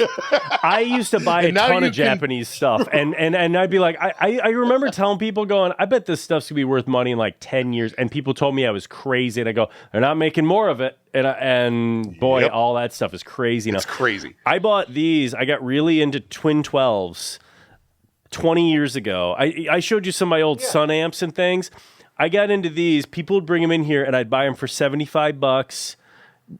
Sometimes they worked, sometimes they didn't, because I would buy old deluxes, and people wanted those. They were worth money, so I'd fix those up and sell them. And I joke, I like playing cardboard boxes with tubes in them. Yeah, sure. And then Jack White became a thing, and now I think these are worth. I have like 4 of these. And I won't get rid of any of them because I just love them personally so much. But I started putting them in here. In fact, there's one back there on the floor. I mean, like, they're just, like, I don't know what to do with them. I should probably start selling them. But it's just amazing. Like, they're not making any more Sears Silvertones. I liked them because I thought, they're junky and fun and loud and cool, and got really into them. And they were cheap, and it's wild to just watch how years go by. They don't make any more, and here we are. You know, I think these are going for like $2,000. Jack Petty and I were talking about Jack the other day, because one of the things that the boomers, I love saying it. I don't know why. It's rude, so rude. I'm really not that guy. I don't really walk around and complain about the boomers all the time. I do a little. But, basically, this is Ken Haas gets himself canceled. Yeah, right. Yeah, that's it for me. No, we were talking because another thing that the old guys say, and they say it all the time, is, "Oh, guitar's dead, and nobody's going to be around for this." They say it at the guitar shows, and we still hear it at every Dallas show we go to. They say, "Yeah, the guitar's dying. Nobody's picking it up. Nobody's interested anymore. Nobody's doing anything." Meanwhile, I'm running through the catalog of Reverend endorsers in my head that are in their 20s right now who can play circles around anybody in that room. Yeah. Because there's some kids right now that are just absolutely terrifying. And the girls you had at NAMM. Oh, they're Hello Mary. They're incredible. Yeah, you told me, like, you're always telling me like somebody's pretty good, and usually you're right. But I was like, come check them out. They're incredible. And I went and saw them, and we, like, all of us from Bees were just saying, like, holy shit, this band is good. Yeah, and their records are good, but oh my God, live, they were like, I think they were my favorite band we saw. And then right after them was those guys from, it was like that super group formed from, that bass player that used to play. Tony Franklin. Yeah. Kaja Gugu, right? Yeah, all those, and I think the guy from Detroit, Kenny something. Yeah, they're all fantastic, like world-class players, and like they were playing after it. I was just like, man, I feel bad for them following that band. Like, This is our. So that's incredible. my thing at NAMM because I'll go on record. Should I go on record? I'll go on record. Nothing against that supergroup stuff. Yeah. Because it's cool. And it's cool to go. It's fun to You see. see somebody that played like, well, that guy was in the Firm. Yeah. Oh, and that he's guy was fantastic. That guy was in Pink Floyd. Yeah. Like, oh, like it's cool to see all that, right? But like, in my mind, NAMM, while you should have a healthy respect for the past, we should also be moving things forward. Yeah. And I think a lot of my contemporaries have forgotten about that moving things forward part. Yeah. And so when Reverend brings artists to NAMM, I want to bring artists like Hello Mary, where people are going to come up to me and be like, because people came up to me like, where did you find them? Well, I mean, I didn't really find them. They found me. Yeah. Like their thing. And like they're huge fans of Reeves. Yeah. You know, and they get it. And Billy. Yeah. And they sound kind of like a Pumpkins and Veruca Salt mashup. Yeah. But the songwriting is there. It doesn't, when you listen to their songs, it doesn't sound like they're trying to imitate. You know what I mean? But they just have that overall feel. And when I saw Michaela play bass. Yeah, she's really good. And her feel is something that, you know, I had guys come up to this one really good friend of ours, this guy Spike Mike. He's in the band The Spice Pistols. Okay. Look him up. Oh, And, Mike, did I see them at NAMM? Oh yeah. Yeah, I think you couldn't miss them. Mike's a really good friend of mine. He's a really good friend of Watt's too. Yeah. And he came up to me and I'm paraphrasing, but it was something to the effect of, I know people and I myself have been playing bass for decades. And she's got this feel thing that people chase that you can't teach. Yeah, she's absolutely. just doing it. It's just like it comes naturally to her, and it was so fascinating to watch. Yeah. And then what was really fun about that, they were terrified to play that show because it was old guys before them, old guys after them, old guys all around, and they were like, before this, they were like, I'm like, just do you, just be you, and this is going to be great. And they started playing, and the second she opened her mouth, I look around and see everybody in the room just like turning their heads and slowly moving closer to the stage. Yeah. And I was like, here we go. You know, that was an incredible show. It was really cool. And yeah, God, I love them. And if you really want to see some fun content, they came by Reverend a couple months later, and I interviewed them in our demo room. Nice. And they are the two most awkward interviews I have ever done in my entire life. And you've been I here. am pretty sure that they were like messing with me, Yeah. you know, because they're my kids' age. Yeah. And they mess with me like my kids do. And I would ask questions and she just would pretend like I didn't ask it. Or I would ask a question and then she'd just ask it right back to me and like doing all this stuff. And it was like really clunky and weird. And then the camera turns off and she's just like my bud. You know, they're the coolest. They're super cool. I love that band. I can't wait to have them out to play in our new studio. It's going to be fun. Yeah, you just build a whole. And then we're doing it again this year with Hot Mulligan. Yeah. So we're planning on bringing Hot Mulligan to NAMM. Nice. And there's still logistics that need to be worked out and stuff like that. But I mean, so far it looks good. The NAMM organization, you have to wait almost up until the last minute before they give you like time slots and things. Yeah. And so until I see it in black and white somewhere, I usually don't, talk about it. But we're trying to bring them this year because they're right now. Yes. And the guitar player that we're going to be doing the signature model with, Chris, he's a machine. Yeah. And he's a fingerstyle player in this really weird tuning. And it's all like hammer-ons and pull-offs and stuff in like emo punk. Yeah. Right? Yeah. And if you just watch him, you'd be like, what's happening here? Fascinating player. And he's from Escanaba, Michigan. I would say you tend to not bring, a lot of companies bring what I call professional endorsers. Yeah. There's a lot of those around. We contribute to bringing Greg out, to be honest. Yeah.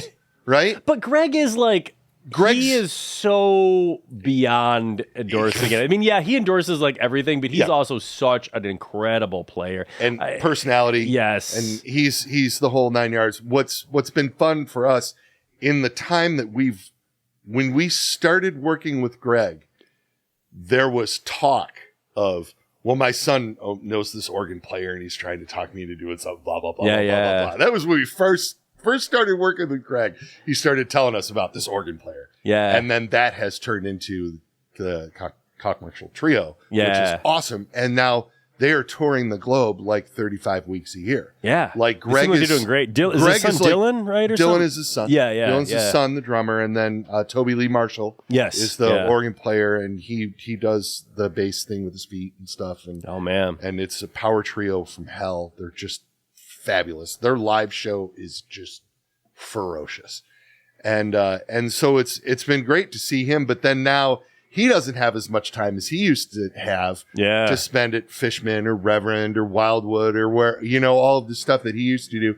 He's pared way back on all of that kind of stuff, but he's out making a living playing the signature models that we designed for him to go out and do what he's doing with. And so I think that it was the Gristle Master that prompted the whole new You take band credit. and this You take whole new- credit. I'm taking credit. Yeah, it's fun. Yeah. I like, we go back to the screws thing about how many turn screws there are.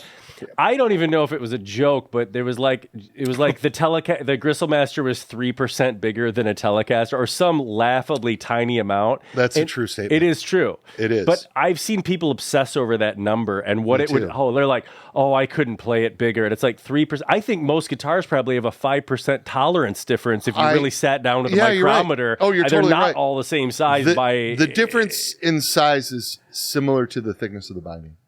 Yes, and I have seen people It's true. talk about how it's too big, And I'm like, I don't. we take phone calls when people are like, I found one of these, used, but it doesn't have a case. Does it fit in a standard case, or do I need to get a bigger? No, it fits right in a standard. Any T-style case, it will drop right into it. Manufacturing It's fine. tolerances are wider than that in a lot of But places. yeah. yeah. But it was enough of a difference for Greg to make him, because Greg's tall like me. You know what I mean? And it taller made- than you, I He think. is taller yeah. than me, Yeah, the first it time I made met him, it made him feel comfortable. I'm 6'2", and I met him, and I was like, "This dude is big." And then Dylan's taller still. Greg I've only ever Greg seen calls sitting himself down. 6'6", but I'm 6'6", and I know Greg has got an inch on me. Yeah, I might be like 6'5.5", and Greg is like 6'6.5". And Dylan's 6'10", I think. With the hair. No, I think he's 6. No, he's 6'8" without the hair. Is he 6'8" without the hair? 6'8" Well, then is he's massive. 7'4" with the hair, because he has the most brutal, like curly mane. all this That time just I've pisses seen him me off, playing, really. and I always thought he was sitting on a drum throne, not on the ground.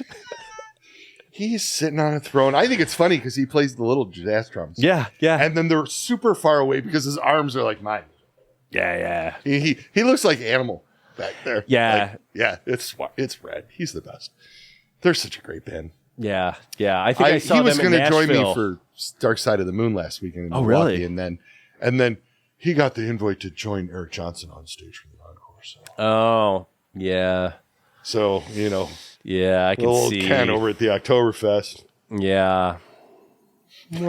Wah. Oh, no. Eric Johnson, okay. Yeah, heard of him. Yeah, he was all right, I guess. So that was like the pit, like my 20th anniversary thing. It was, like yeah. I wanted to I've never had a custom guitar made. I've never done any of that stuff. And that was what led me to this, because my idea was to make a couple of pedals that were similar to the guitars. And they ended up being a different candy apple instead of that. But boy, that turned into like one of the most lucrative things we ever did. Was the pedal runs have been a huge thing for us. pedals And are guitars cool. Yeah, the guitars were part of that. I have that pedal. You do. The Gotta chonk. get you some more of them. The chonk. Chonk. Yeah, well, you're doing something. You have something coming that I want to get. That's pretty cool. I actually got one of those katanas too, but I've been using I had a katana in my pedal board for the Traders, Yeah. and I replaced it with Wonder Boost. Yeah. Have you seen the Wonder Boost? I don't want to give anything away, but there might be. Because it looks it's like a something. little loaf of Wonder Bread. Oh, I have. And I think it's cool. We bought like the last 4 he made. As soon as he did that, I was like, I want that. I just want to look down and see that because it's so cool. He has a new one coming, and we have some. He's Him cool. and I are brewing on something. We're brewing on. So something. he played Reverends when he was in his band, the Swellers. Really? Yeah, they were one of our we that scene and us. That scene has been very good to us. Yeah. You know what I mean? It's like Punk ska. everybody that was on the Warp Tour in 2008 through 2012. Like we work with just shit tons of these bands. Yeah. And the ska guys too. We do a lot of ska guys. Obviously Big D and the Kids Table and Mustard Plug, local heroes. Not really Grand Rapids, but You know who's just in Grand Rapids the other day? It made me think of you. Red Elvis's. Oh, yeah, he comes through a lot. Yeah, I didn't realize he was out right now, and my friend just like tagged himself at the show on like social media. I was like, oh shit, I would have went. They played at your wedding, right? They played at my first wedding. Yeah, I've had a few. A few. Yeah, but yeah, they were. Okay. They're great guys. I love Oleg and Igor. Igor's still in the band. And, Igor's great. I love they him. were. Last summer they came by Reverend. Oh, really? Last spring. Yeah, they came by Reverend for something, and he ended up buying one of the new Ashtons, and he brought his old slingshot, and he's a Hawaiian one I've seen that's just like beat to shit. It was defunct. Yeah, it was down for the count, and he brought it to us, and we gave it to Jesse, who used to work for Joe back in the day, who does Clay Avenue guitars now. Oh, okay, and who's a really good friend of ours, and Jesse restored it for him. Yeah, and like.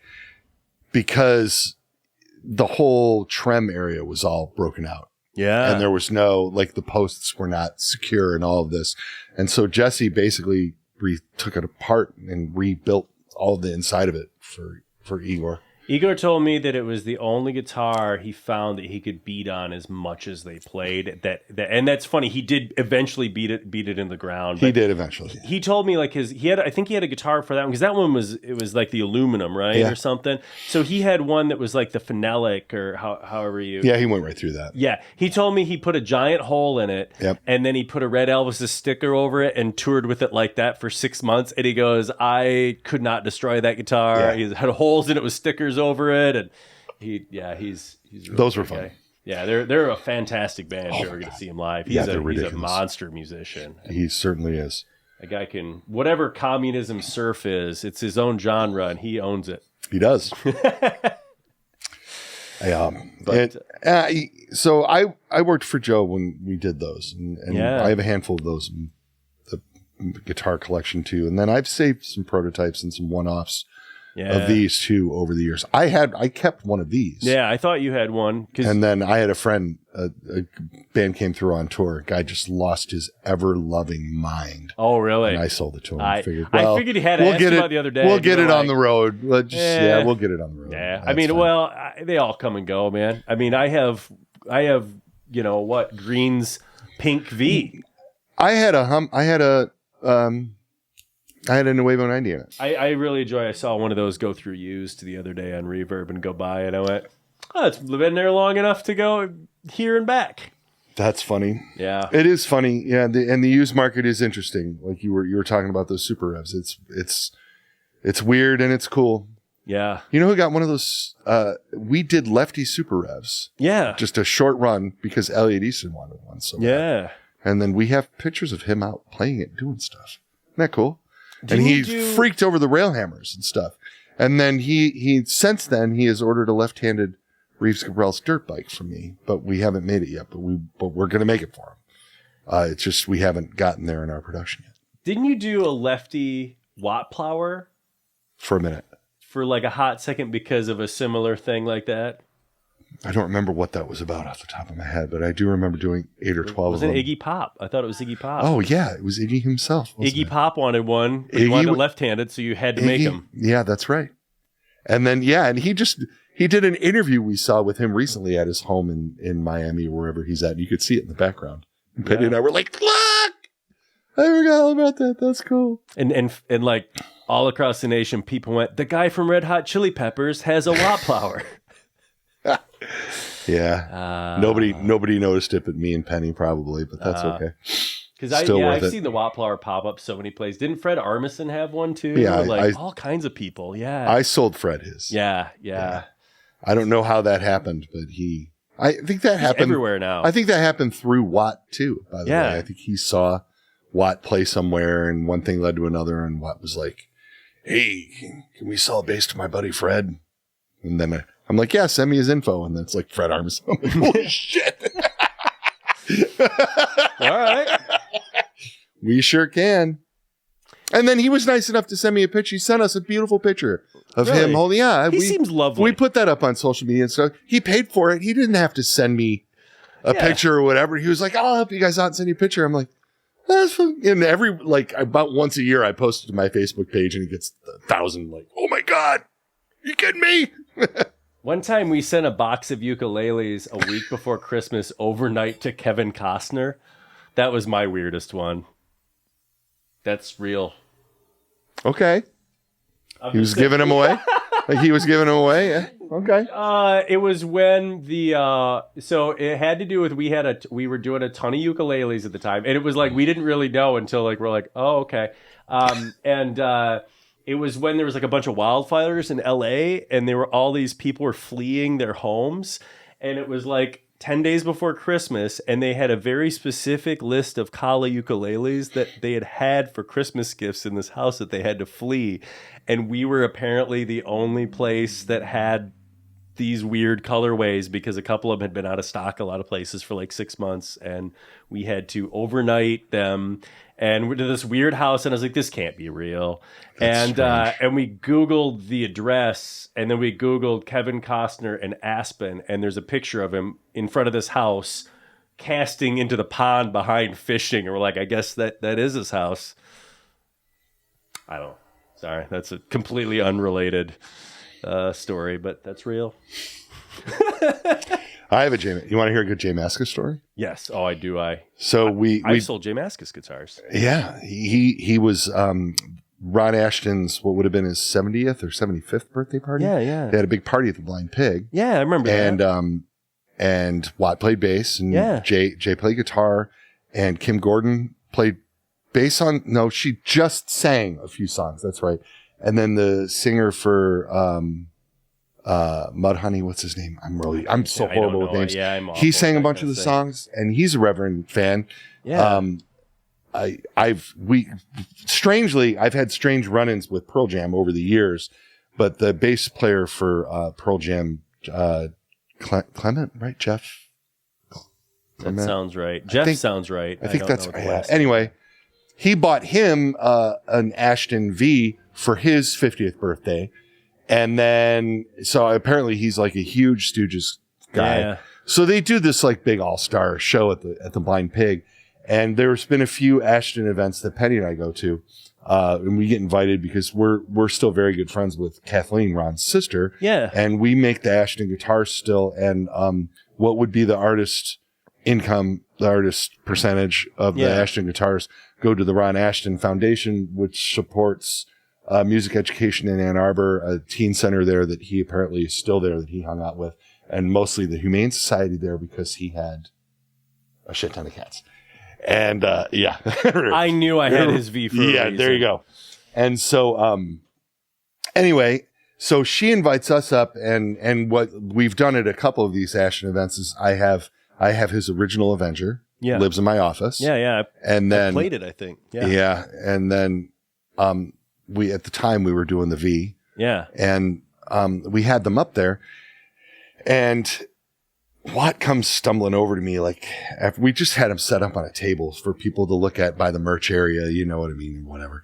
And Watt comes up to me like after sound check, and he's like, "Brother Ken, Watt's awesome. Yeah.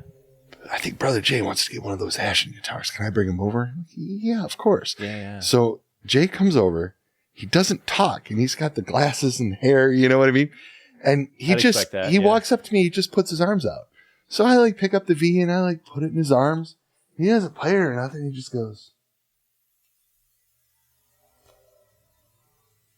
And he hands it back to me and turns around and walks away. And then, and Mike's like, "I think he wants one." And I'm like, "All right, well, tell him I'll trade him for one of his guitars." Yeah. You know, hoping I'd get the purple sparkle one. Yeah. And all right. So a couple weeks go by, I get an email, I get his address, where to send it to. I get a Squire Jazzmaster in the mail from Fender. Yeah. Which is hilarious. Yeah. Fender box. Fender has to send it to you. He calls Fender and goes, "I need you to send a guitar to another company so I can make a trade." Yeah. I had a giggle. Yeah. And since then, by the way, we have Reeves rail hammers in that I've seen Squire that J guitar. Master. I didn't know that's the where you guitar got it. rips. Yeah. And then the next like 2 Dinosaur Jr. tours, they encored with Be Your Dog, and he played the Ashton V. Oh, nice. And people were sending me pictures of Jay, you know, with the Ashton V or whatever. None of this is where the story is going. Okay. So, so one of the things that we do I shouldn't say this. Fuck it. One of the things that we do when we're shipping celebrities guitars is we Google Earth that address, baby. Oh, yeah. You just want to see, right? You just want to see how they live. We do that sometimes, yeah. So we Google Earth Mr. J's house. And you know when the Google car drives by, right? Yeah. You know what that's all about. Well, it's a really nice, it's a nice looking home in a nice looking neighborhood in the East Coast or whatever. And you look at the pictures, he is standing in the window. And you can see the glasses there. It is the most awesome thing ever. And I just remember, like, I was all the way up front in my office, and I heard all the guys in the back start laughing and laughing and laughing. And I'm like, okay, I gotta see what this is about. Yeah. True story. That's amazing. You just all watching it go by. Yep. Standing in the window watching it go by. Yeah, that seems right. That's awesome. What a legend. Yeah, we mailed him. He likes this small-bodied Gibson that has one of the first Gibsons with a cutaway on it. He plays those models. I can't think of what it is. It's like a mid-50s acoustic. Because there was a time a few years ago he's doing a lot of acoustic stuff. Okay. And we had one that had been retopped, we think, or it had some kind of past. We don't know what it was, but they were usually a brown sunburst, and ours was Heritage Cherry. And they didn't make a Heritage Cherry, but it was clearly, I think it was something where they got some damage, got sent back to Gibson. Somehow it ended up with a Heritage Cherry burst. Yeah. And his manager called and bought it from us. We had it listed on our website. And we were like, oh, that's so awesome. And then about 6 months later, he's on NPR's Tiny Desk. And he plays his main one, and then he switches to an alt tuning, picks it up, and we're like, there it is. And he was playing it for an alt tuning, and I watch for it when I see him do his acoustic stuff. And came from this town, probably from a basement here, who knows? So it's kind of fun. Yeah, there's a lot of weird Gibson stuff around the middle of the state. From employees and stuff. It is out there. It doesn't pop up. It doesn't pop up as often as it used to, but no, and and especially the acoustics. I feel like a lot of the acoustics just kind of. I mean, people love to talk about how great they are, but a lot of them collapsed. Some of those old 12 strings and stuff. They just kind of right. Sure. They didn't last as long as I think some of the electrics were a lot hardier. But do you deal with Heritage? Yeah. Oh, yeah. We love Heritage. Yeah, we're a dealer. Good people. Yeah, they're really nice. Yeah, Fantastic they're really nice. Pete's a good friend of ours. Pete Farmer, their main luthier guy, and he's the one that did the 530 for me. Yeah, the Dirty Lemon Burst they do is a really nice finish. I really like that. I got a H150 from them at the Dallas show this year. Yeah. They brought one. It had like a Michigan maple top on it. They had this like really weird figure on it. Like it was really kind of striking, you know what I mean? And while that's not always my thing, like I can appreciate that too. Yeah. Which is why my guitar collection is so eclectic, and why the music I listen to is eclectic. I mean, I like guitars. So even something that traditional. Yeah. And I saw that and I was like, ooh, what? It's just weird. It's like it's rippled and the flame almost does like a fan thing. You can tell they on put a this lot of upper care. horn, like, and the way they finished it and presented the strange grain was just really striking. And so I had to have it. There's a good feel to those that reminds me of a lot of my more favorite Les Pauls that I find a lot of the G guitars don't have anymore. They feel a lot more rough and unrefined, and the Heritages always feel more true to what they're supposed to be chasing to me. I agree. I really liked them. Yeah. So like the Knopfler thing we were talking about, and not he's played Les Pauls for years.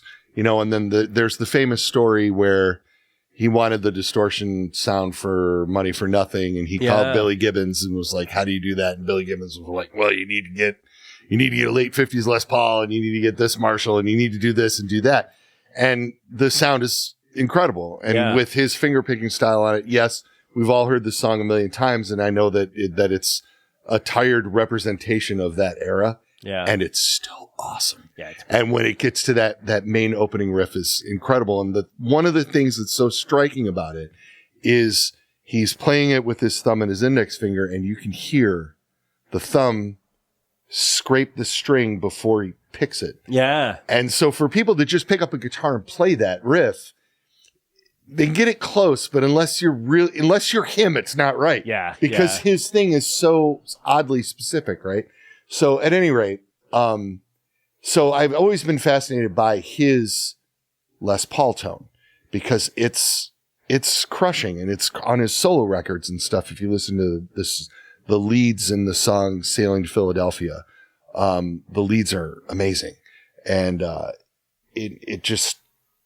I've never actually possessed a guitar that makes that sound. Yeah. And I've owned a lot of Les Pauls. And to me, I look at them, and even before the thing with Gibson went down with us, whatever, that we're not going to talk about, whatever. There's a thing, you know what I mean, with that brand. I mean, Tony Iommi, man. There's some really iconic stuff was born out of those guitars. And Les Paul's, not just SGs, but I mean Les Paul's too. Yeah. What EC and what so many other people went on and to do, Peter Green and Billy Gibbons, what people went on to do with that model. Yeah. And Mark Knopfler, what they went on to do with that model is like an amazing thing. And so I used to, when I was buying and selling a lot of guitars, yeah. We're all retired now. I had a bunch of Les Pauls. I've gone through many in my life. And I've never been happy with them. I've never been happy with the way they feel when I sit with them. They always feel odd to me. Either. And they've never been I'm a bolt-on guy, and I know that now, and I get it, but even still, I could just never find one that had the tone. And then I ended up finding one about 7 years ago at Joe's Music in East Point. Yeah. And it's a 2008 that's been weight relieved somehow. There's no F-hole in it or anything like that. But it's like an 8-pound Les Paul with a really nice sort of faded sort of burst thing on it, red back, like whatever. But without even plugging it in, if I play that,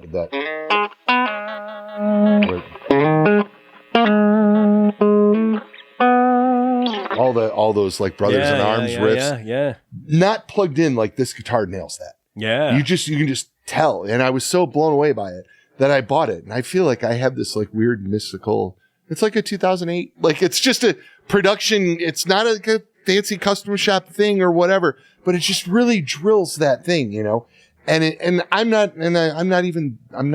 saying that they're inconsistent or whatever. That's not what I'm getting at. It's just, there's still a thing. There's some randomness. There is some randomness to it. I bet I've owned 500 to 1,000 Les Pauls. I mean, I've been buying over the guitars, years. Sure. 26 years or something. Yeah. And there's been about 6 in my mind that were like vintage or newer, where I was like, this was a good one. Like, this is like this one. This is why people who play this one like it. There was a guy in town here who used to play in one of the local. He was friends with the local bar owner here, the Rebels, Mike Tuma. He had an SG, and it was like one of the first couple years. I don't remember what year it was, and it was like one time I set it up for him and I handed it to him. I go, Mike, I probably own 250 SGs. I go, that's the best one I've ever seen. It sets up perfect. The fretwork is perfect. The pickups are perfect. I go, and it's what I also think about sometimes is like, you ever remember when they used to, like, these guitars weren't worth the money they were? Yeah. And they'd be like, oh, that one's a good one, or this one's a bad one. And they would talk about that. And then somehow, in the last 10 years, they all became good ones. Right. Yeah, that's true. That's weird. Reverb, they're all good ones. Yeah, right. Marshalls. You remember they used to talk about how the transformers, some were overwound and some were underwound and some were anemic and some sounded really good, and people would hunt for the good ones. Now they're all the good ones. None of the bad ones seem to exist anymore. That's hilarious. That is totally true. Yeah, I think about that all the time. I remember people would hunt through the vintage ones for the good one, and now, they're all the good ones. But it's funny how I like the guys that come through and they're like, and then they look at you while they're doing. They look at you like a dog doing math. Like I don't know what they're looking at. What are they looking at? Yeah. Wait. Yeah. Ooh, that's a good one. Yeah. That's a good one right there. And then they try and play a G chord and they bend one of the notes. So, yeah. Yeah. Actually, that sounded pretty good. That did sound good. It's that guitar. See, totally. as we've long proved, it's all in the guitar. You don't need to practice. I have a 63 SG Junior. Yeah. Wraparound dog ear P90. Awesome guitar. I bet it weighs 3 pounds. She has a 68 Melody Maker I've SG seen that guitar. in Cardinal Red. Yeah. That thing weighs about 2 pounds 10 ounces somehow. I don't even know. All of the wood on the guitar combined can't weigh as much as that single coil. Yeah. It is the most ridiculously light guitar ever. And so you would think like maybe it would lack an initial attack or something because my SG is about 5-6 pounds. No, it pumps, man. I mean, it's really cool.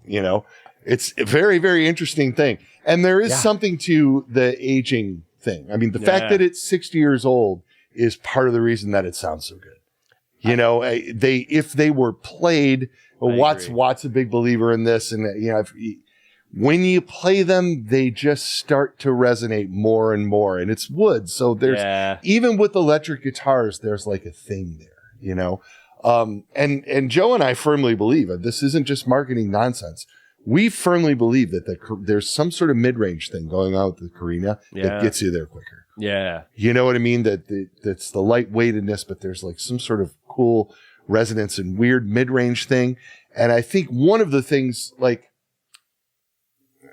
getting back to the Reverend thing for a second, when we were talking earlier about the factory, like, how I tell you, there's sort of a thing that we can't really put our finger on as to what people like about this stuff. And I think the Carina kind of adds to that too, because even unplugged, it's not Asher Alder, basswood, or it's not the stuff that you've heard a million times. So because there might be some little frequency that is hitting a little bit different because of the wood, maybe that resonates with you and sticks with you and makes you go, this is different. Boy, I really like that. You know what I mean? It's just doing things just a little bit differently that can take the whole place down.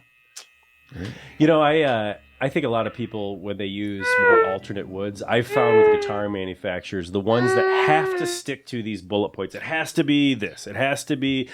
I feel like they go out and buy those cuts of wood for what they're named and not really if they're good cuts of wood.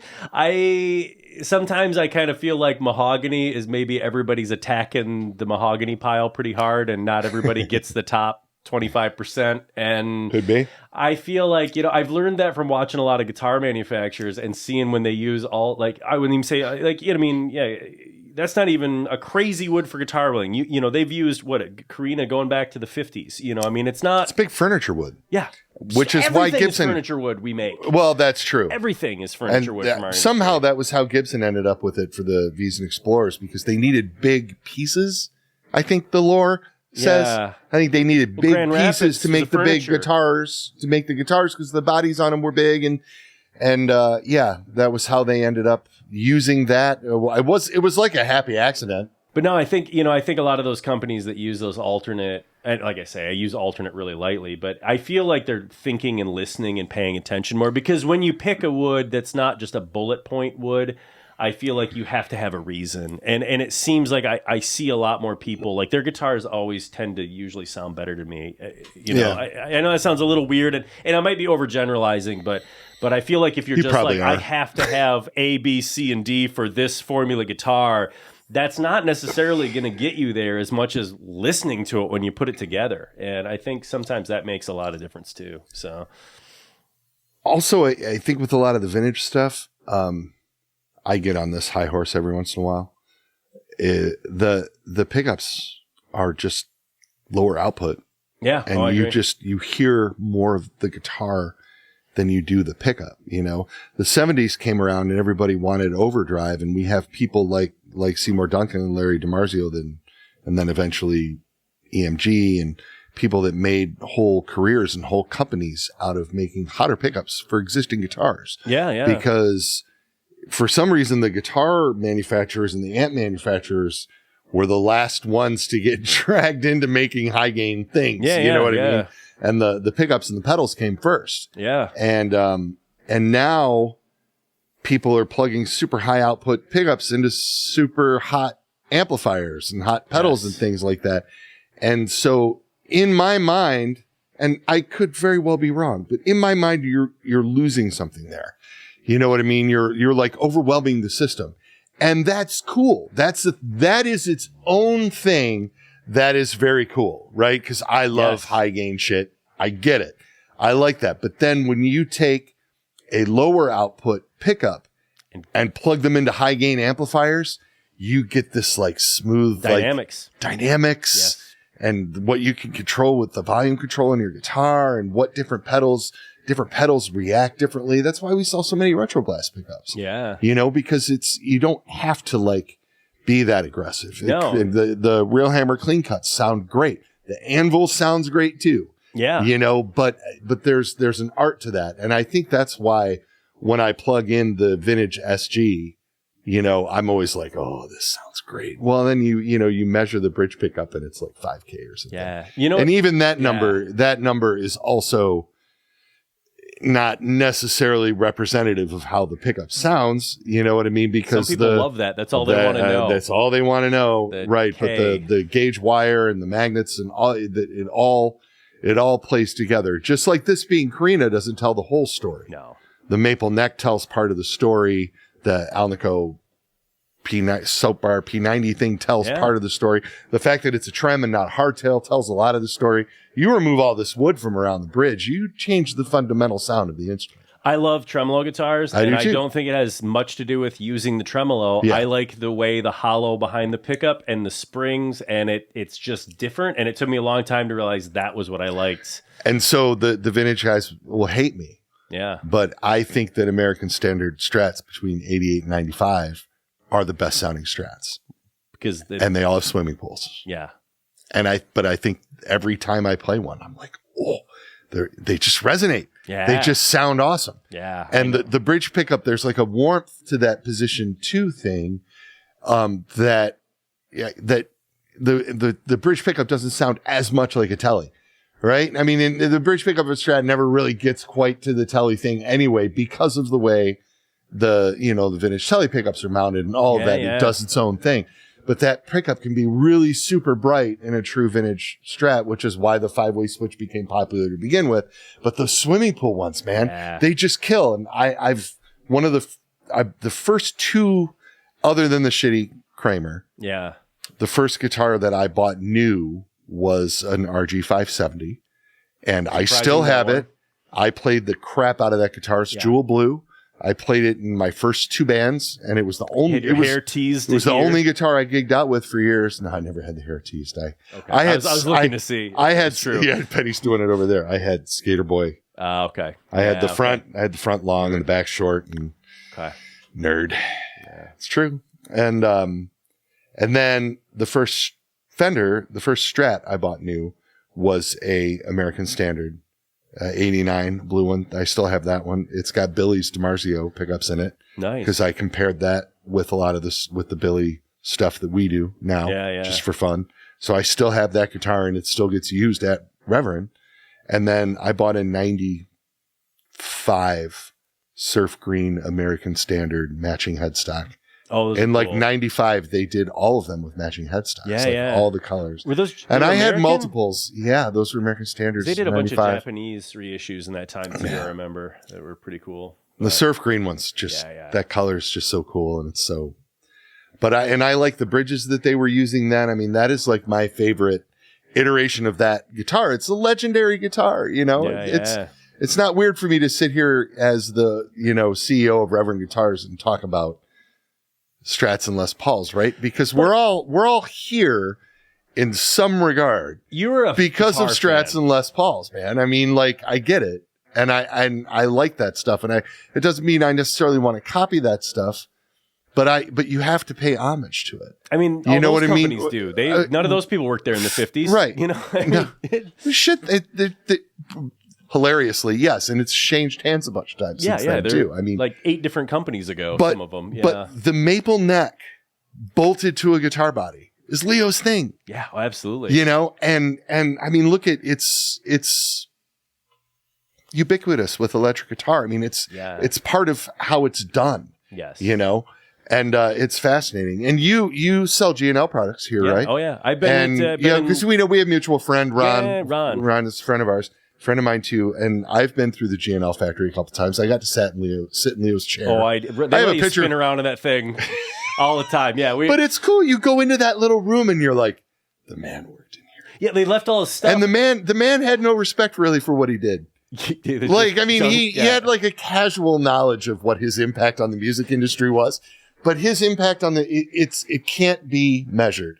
What he did, and even more so than the guitars, even the precision bass. I mean, and the amplifiers. He was the guy, and the amplifiers. He lifted the amplifiers from the RCA Radiotron manual. I mean, virtually verbatim of some of those circuits they were public domain and created the basis of all tube amplifiers. I mean, just had the spark, just the shine of God right down on him as he just kind of put stuff together. Didn't play guitar. Yeah. I mean, but yeah, being in his office is like one of those things that I absolutely just love. I've been in there a couple times. And cool. I feel like Ron would let me like wear his hat and stuff. Like they're pretty casual about it. It's really fun.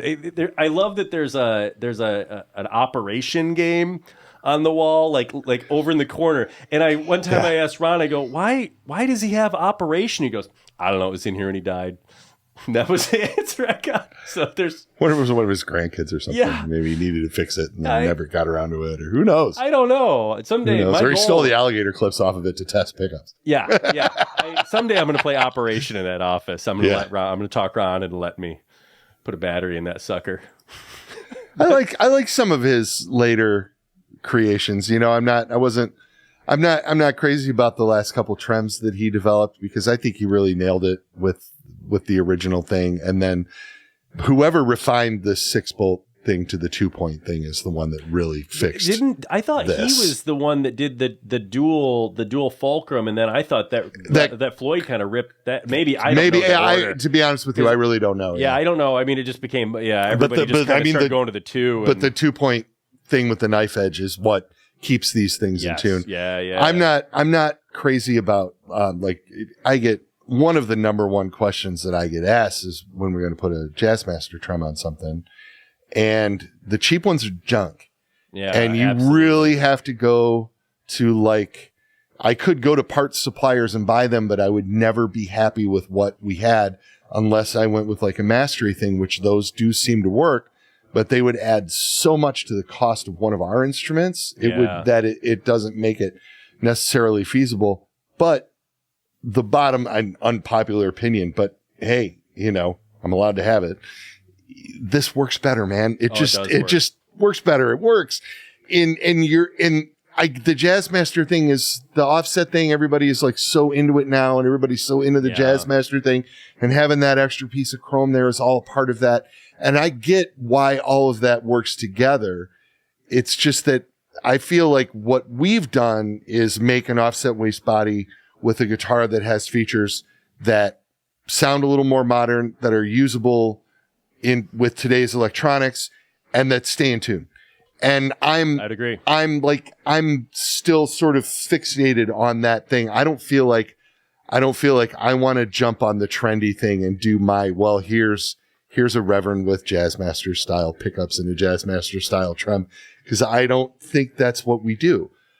You guys have a lot of touring musicians, a lot more than a lot of people. You have I always just notice that seems like all the guys I know that play your guitars go out and play them 150, 200 dates a year. Yeah, right. I mean, you have a lot of those people. We do. It's incredible.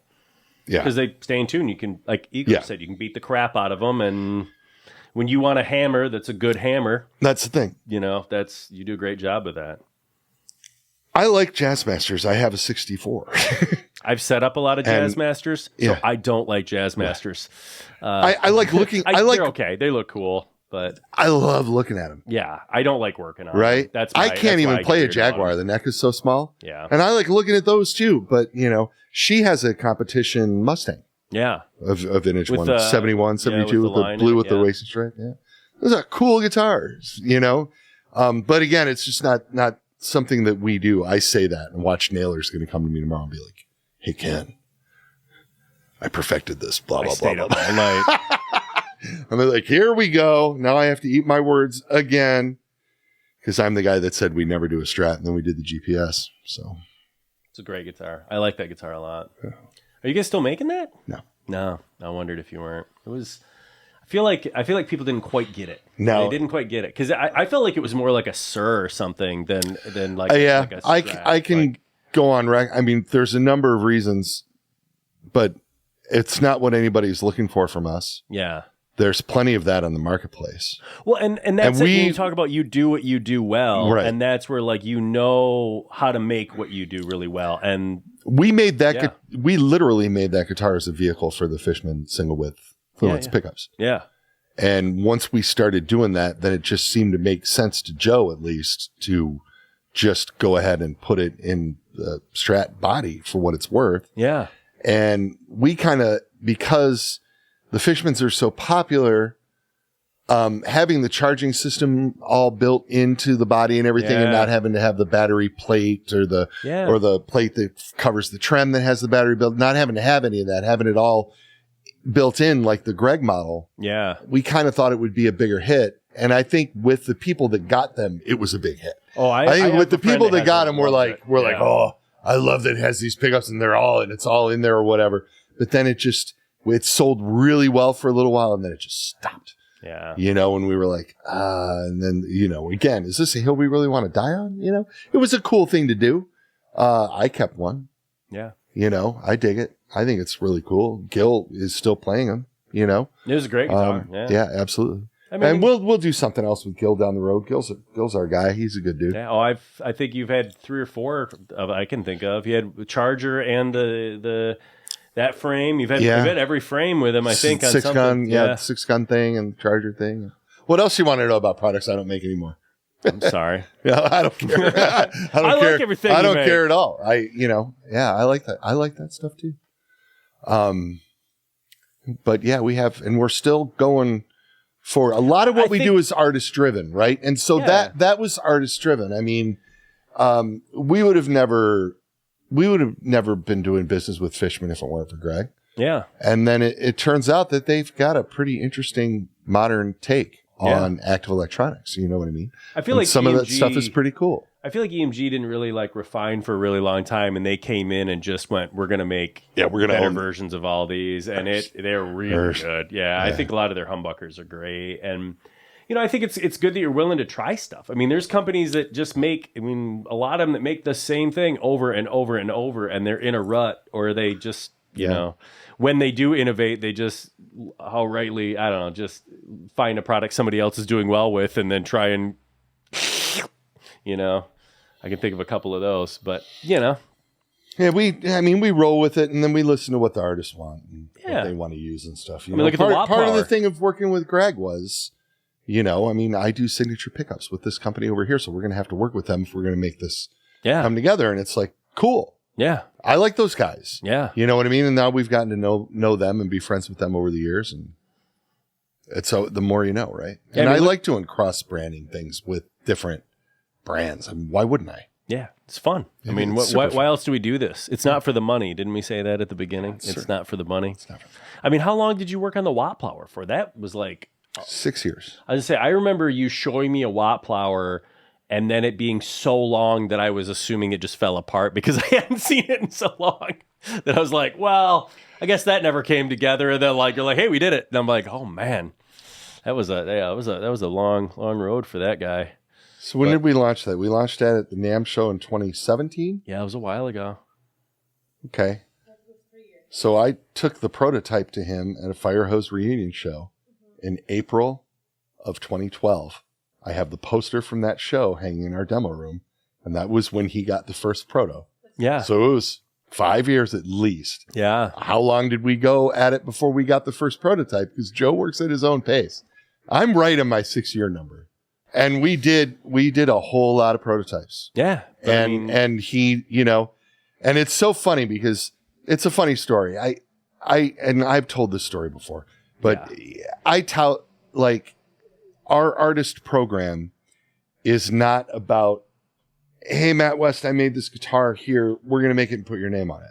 Yeah. And when I approached Watt about doing a signature guitar, that's basically what he told me. My sales pitch to him was, he's like, I love Reverend Brother Can. Yeah. But, and we've known each other for years. And he's like, and I love what you guys do. And I love Brother Joe and blah, blah, blah. But, I kind of have my own thing. And I said, I know you very do have your own thing. And so the basses that you use have changed over the years because you're always looking for this like perfect thing. I want to make that, whatever that thing is. It doesn't matter to me what the bass looks like. It doesn't matter to me what. Yeah. I just want to make the bass that you want to take to the stage every night. That's going to work for you every night. Yeah. And he looked at me like mouth open. Nobody's ever said that. I've been asked to do signature bass. I couldn't count on my hands the number of times. Yeah. And people come up to me with this bass and they go, we want this to be your signature bass. Yeah. Nobody has ever asked me what I want. And I'm like, yeah. Yeah. So then I opened myself up for doing 6 years of prototypes. And Joe works at his own pace too. Yeah. And Mike would give pointers and then Joe would chew on them for a few months in his head and then something physical would develop. And so we don't make the prototypes like at our shop, or Joe doesn't make them special in his basement or any of that kind of stuff. Yeah. We send the specifications over to Mirror Music and have them make them because the whole concept hinges on the idea that when we get this finished, Mirror is going to reproduce that over and over again. And we are going to sell the exact instrument that Watt is touring with. So if you're a fan, you can go get his bass. Yeah. And then if you don't sound like him, that's your problem. Just kidding. I was on board with that. I'm like, absolutely. But I mean, it's the same instrument, and it's been that way. That's why so much work went into the Corgan guitars to get them right. Because Billy Corgan could be on tour here in Michigan, and somebody steals his guitar, and he comes over to Bees and buys yours, and go right to the stage because there it is. We had that happen with The Cure. The Canadian Customs opened guitar cases in the rain on the tarmac looking at stuff when The Cure was doing a border Don't give a shit. And guitar cases filled with water and got reclosed. Oh my God. And sent to them. And Reeves had a guitar get completely ruined. Oh my God. Before Riot Fest, went to Chicago Music Exchange, bought a couple of Reverends off the wall, took them right to the stage. Wow. Isn't that awesome? That's awesome. Yeah. So Watt, we would get close. And Watt would be like, oh, this is cool, but I'm really looking for this or that or this or that. And then Joe kind of got it. Yeah. And we came with this thing and he didn't even plug, he looked at it. I could just tell, he looked at it and went, oh. And he sat down on a bar stool without even plugging it in, started doing his Watt thing. And he's like, oh, so maybe I like to lean him up against the wall. So if the back isn't so contoured, if it's flatter here instead of being so offset in the rear, and like just a couple of little things. And then that was it. And he took that prototype and played it for the rest of that Tab Falco tour. And then I think we had the next round, it was finished. I remember, I think the one I played was when you were still trying to find a pickup that Joe could design because he was in love with this certain brand pickup. And you were like, I think Joe can design him something he likes better. And that was where you were at one point. Yeah, there was a certain brand of pickup where they wouldn't return my phone call. Oh. They just didn't. And I had heard later that they don't want to do OEM stuff. Oh. Well. And then their only contact information on their website was a fax number. Oh, yeah. I just remember you being and like, I literally faxed them, a pickup. asking for a salesman to give me a call. I couldn't ever get anything going with them. And so I bought one of them retail. It was in one of the original prototypes, and he didn't care for it in that setting. It's funny how you can change that. Yeah, And like you can take a pickup you love and stick it in. And then Joe was like, "Well, what do you want? What are you looking for?" And that's how the P rails came about. That's awesome. Yeah, it was really cool. And then what's funny is then later I hear him telling the story to somebody on his podcast. Yeah, and he's like, "Oh, Ken and Joe, they're great. They used to come around with these guitars," and I'd be like, "Oh, that's cute." But it just wasn't, wasn't there. And then one day they showed up and they had it. He goes, "I didn't really think they were ever going to do it, but they stuck with me. Every time I told them no, I thought, well, that'll be the last time I hear from those guys." And then they'd come back around and they'd have something else. And I'd be like, yeah, because He's my hero. Yeah. I mean, how you know what I mean? Yeah, Like, you're not going to be deterred by something. And he blew me away. We had him in our studio last week, and they played a couple songs in MSSV, and they're so awesome. Yeah. And then he was getting ready to unplug, and I kind of got out my phone to put the video on, and I'm like, wait, Mike, before you unplug, play something for me for my Instagram. And he looked me right in the eye, and he started playing Forever One Reporter's Opinion, which is an old Minutemen song, and it's on his solo record too. And he plays it always, in his sets. And it's my favorite. Probably, if I was really hard pressed, I would have to say it's my favorite song. Yeah. Of all time, which is a big thing. And he started playing it. He looked right at me and smiled and like, you remember that's my favorite song? And he just winked at me. That's so cool, man. He's so cool. It's so ridiculous. Who remembers that? Why would, how many fans that guy has? Like, why would he, but he's that guy. And he's genuinely very caring. Like, genuinely. He is such an incredible person. What were you going to say, Penn? I'm not on mic. Yeah, I know. But I'll, if you want to remind me of something, I'll tell him. When we did the signing. Oh. Bamboo. Yeah, when we launched it, we had people line up to get his autograph in our NAMM booth. Yeah. And people would come up to him and they would be like, I know you don't remember me, but I remember when I saw you play in 1993 at the Doug Fir in Portland, and you and I were talking about old Blue Oyster Cult, blah, blah, blah. And then Mike would go, oh, are you wearing a Husker Du shirt? Yeah, like literally. And the dude would be like, yeah.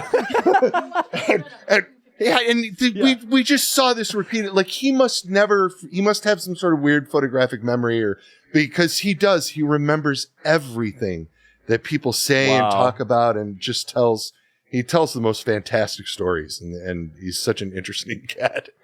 It's wild. Like, it's got to be wild. Like, you talk about like being in your grandparents' house holding the guitar, and just could you imagine like how far you would worm into all these places and meet heroes and build guitars for heroes. And it's wild how this industry just kind of takes you places when you're in it long enough, Yeah. And you know what's funny too is how easy it is to forget. Yeah. I think about that a lot. Every once in a while, like I try really hard to have them not be widgets. Yeah. You know what I mean? But every I'm with once you. in a while, they're widgets because, taxes and shit that you have to deal with. Got to eat. There's things that you don't want to deal with, but you have to. And, yes, employee things and just different things. It's hard. It is. Yeah. Business is hard. And so you sort of, I lose sight, and then somebody like Watt reminds me. Yeah. Or somebody like Billy Billy slapped me upside the head the other day, not literally, but figurative. Pumpkins came through Pine Knob a couple months ago, and Joe and I went and met with Billy beforehand. We had a few things to go over. And I was telling him how popular the new model is, the Z1, and how proud we are of it. Yeah. Actually, I didn't use that. How much we enjoyed selling it, I'll say. And how well it was doing. And I had some reports, because he doesn't, like, I give my artists these pretty detailed reports of where all their guitars are going. Yeah. Because I'm very open. I don't have anything to hide from these guys, and we have an agreement. So it's easy enough for me to open up my accounting program and just print them out a report of where everyone went and for how much during this period of time. And here's what your percentage of that is. You know what I mean? Yeah. And I know he doesn't see those. Yeah. And I was telling him that how well the guitar was doing. He goes, that's cool. And he goes, well, I mean, I don't really work with you for like the money because, and then he just does this and looks around because he's selling out Pine Knob and, and could be doing anything. Yeah. And he just said, but I'm really proud of the work that I've done with you guys, because I feel like if my part in this is helping your company go on to a second generation, and that your company is on the map and doing well and going forward, if I've played a little part in that, I just think that is so cool that I'm like helping a small business, blah, blah, blah, blah, blah. And I just sat there like, you know what I mean? So cool. And Naylor stepped in and started talking while I just sat there blown away for like a minute. Like, that that is the right reason. Yeah. That is rad. And so and again, this so now we could circle back to the there's no money in this end of the business thing, right? Because that's not what it's about. And Corgan doesn't do these guitars for the money we pay him. No. Because it's inconsequential. Yeah. In his world, you know what I mean? And what his overhead is with all of the people that he supports and his organization supports and stuff. We're just a little piece of this giant moving machine that is like the Smashing Pumpkins. And I'm honored to just be a part of that machine, right? Yeah. So for him to be honored to be a part of our machine, to me, that's just incredible. I can't get over that, right? So cool, and so then I walk away from that like, hey, what we do is really, really pretty cool. I mean, it's making music. I mean, isn't that the greatest thing? I mean, it is, right? We gotta go that side. It's the only side it goes on. I'm sitting on the wrong side here. Well,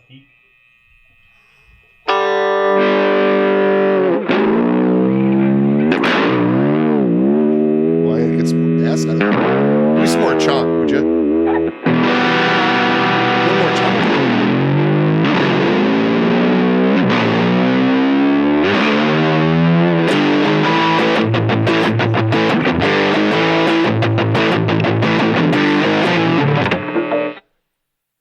Well, Ken. Wait a minute.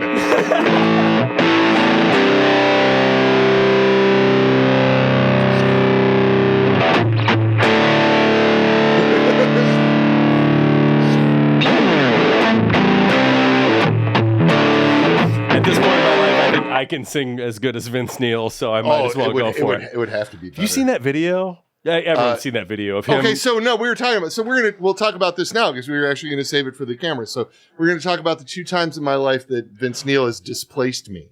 Okay, and the first one is I used to play in this band called the Kids from Krypton in Toledo, Ohio, and we won a Mars Music contest. Which is a very dated. Remember Mars Music? Oh, I remember Mars Music.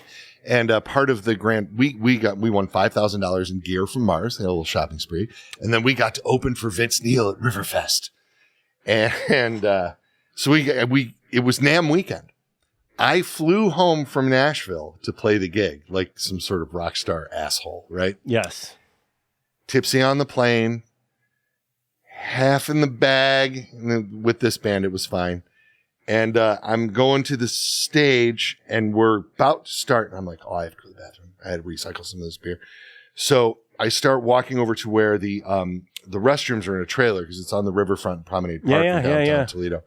And as I'm walking there, Vince Neil is standing on the Riverwalk with like a security guard talking to somebody or whatever. And these 2 giant security guards come up to me and they're like, "You can't talk to Vince." I'm like, "Yeah, I don't want to talk to Vince. I have to piss. Yeah. So if you don't mind, you can't talk to Vince." Okay, cool.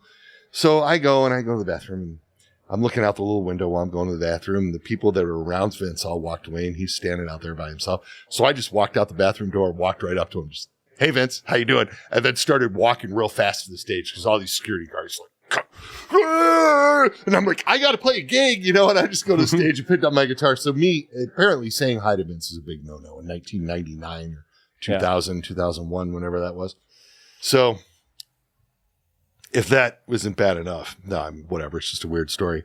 Years later, we're working with Shinedown. And Zach Myers has a couple of Reverend Warhawks, and he likes him. He's a really nice dude. Yeah. And actually, they're all really nice people. Their bass player's a really nice guy, is Ashton. And we've known them off and on for quite a while. And I went to see them at Rock on the Range in Columbus, Ohio. And it's a big outdoor stadium thing. And it's super funny. Like I'm talking to Shinedown was pretty big by then. They were like one of the headliners on Saturday.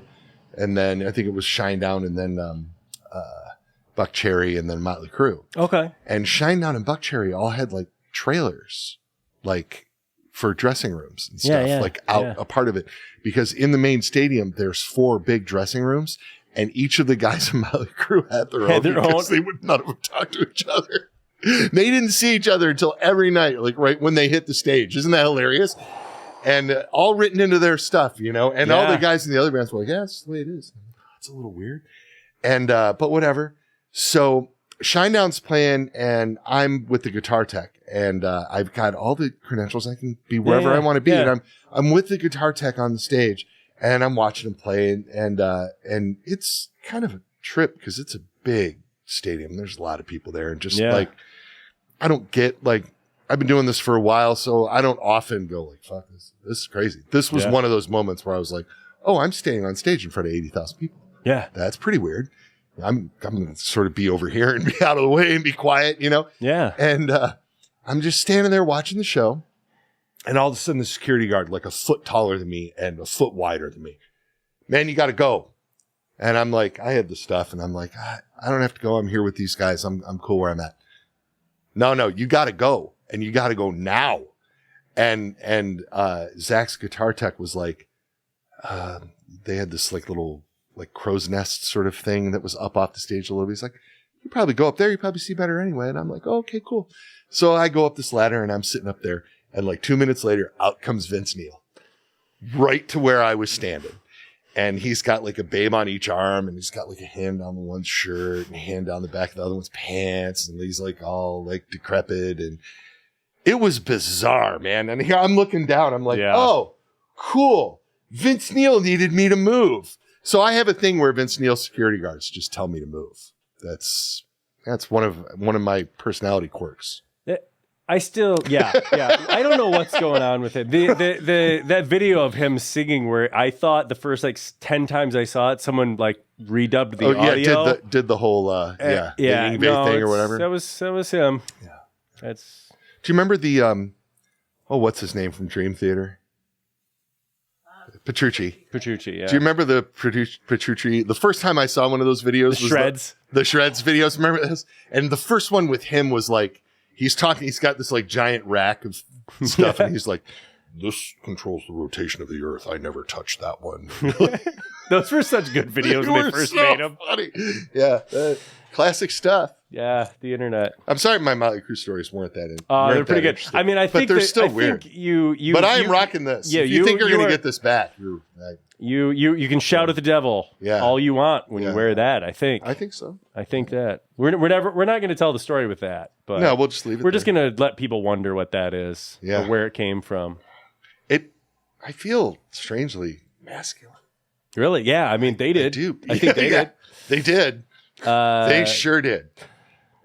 Yeah, I think I'd sanitize that shoulder when you're done here in a minute, but rub some Purell all over it or something. We had the whole crew conversation earlier. Mick Mars is a great player. Yeah. I remember the first time I met Paul Smith. He's a guitar designer, company owner guy, Paul Smith. Remember? Yeah. And he was doing a clinic at the Guitar Center that used to be in Roseville, Michigan. And he came out with one of his guitars. And at the time, I think Mick was playing Smiths. I don't know if that was a short-lived thing or a long-lived thing, or I really don't know anything about that era of that band or whatever. But he had like a JCM 800 out there, and he was like, and he talked for like a really long time about mid-range. And it was interesting. I learned something. I learned something listening to him talk. And, and he had sort of had the Marshall set up with the bass turned up 3/4 of the way and the mids turned up 3/4 of the way and the treble on the presence down. And he plugged the bridge of a humbucker into it, cranked it all the way up, and it sounded like Mick Mars. Yeah. Like he played that riff or some variation thereof. And I was like, no shit. Like, I don't know why it had never really occurred to me, And then there's something about that straight in thing that really, those old amps and just straight into them with something, it really does do a thing. I know. I love the way it sounds, and I don't like the way it makes my brain hurt and rattle in its skull. So you don't hear it out in here much, but yeah. We have an 800 in our studio. Yeah. And the people that make it sound good really make it sound good within a band setting. And I'm always surprised at how little gain there is in something like that, in something like those old crew riffs or any of that stuff, like Leslie West. Like you hear that and you think, oh, that's so distorted, but then really it's not, and it's the way that it sits in the mix that really makes it sound like it's this super heavy thing. Early Sabbath. Yeah. I mean, Sabbath really, The gain really came later with the Laney stuff. Yeah. But the early stuff, the tone is deceptively clean. Yeah. You know, it's just that it just sounds, which is part of what makes it sound so heavy, man. Dude. Rock music. As Greg would say, there's nothing wrong with it. All right. Well, Thanks for having me. dude, it's always a pleasure. We're so far away. I thought we could shake hands, but I think I just made it weird. No, Here, we'll do the Pink Floyd thing. Like, I'm on fire right now. Okay. Well, hey, it's always great to have you, Ken. Yeah. Thank you so much for coming out. Your turn. Next, you're coming back. Oh, yeah. We have a whole I'll place come for down. us We'll to do do some this. stuff. We'll do something. We'll have some fun. See ya.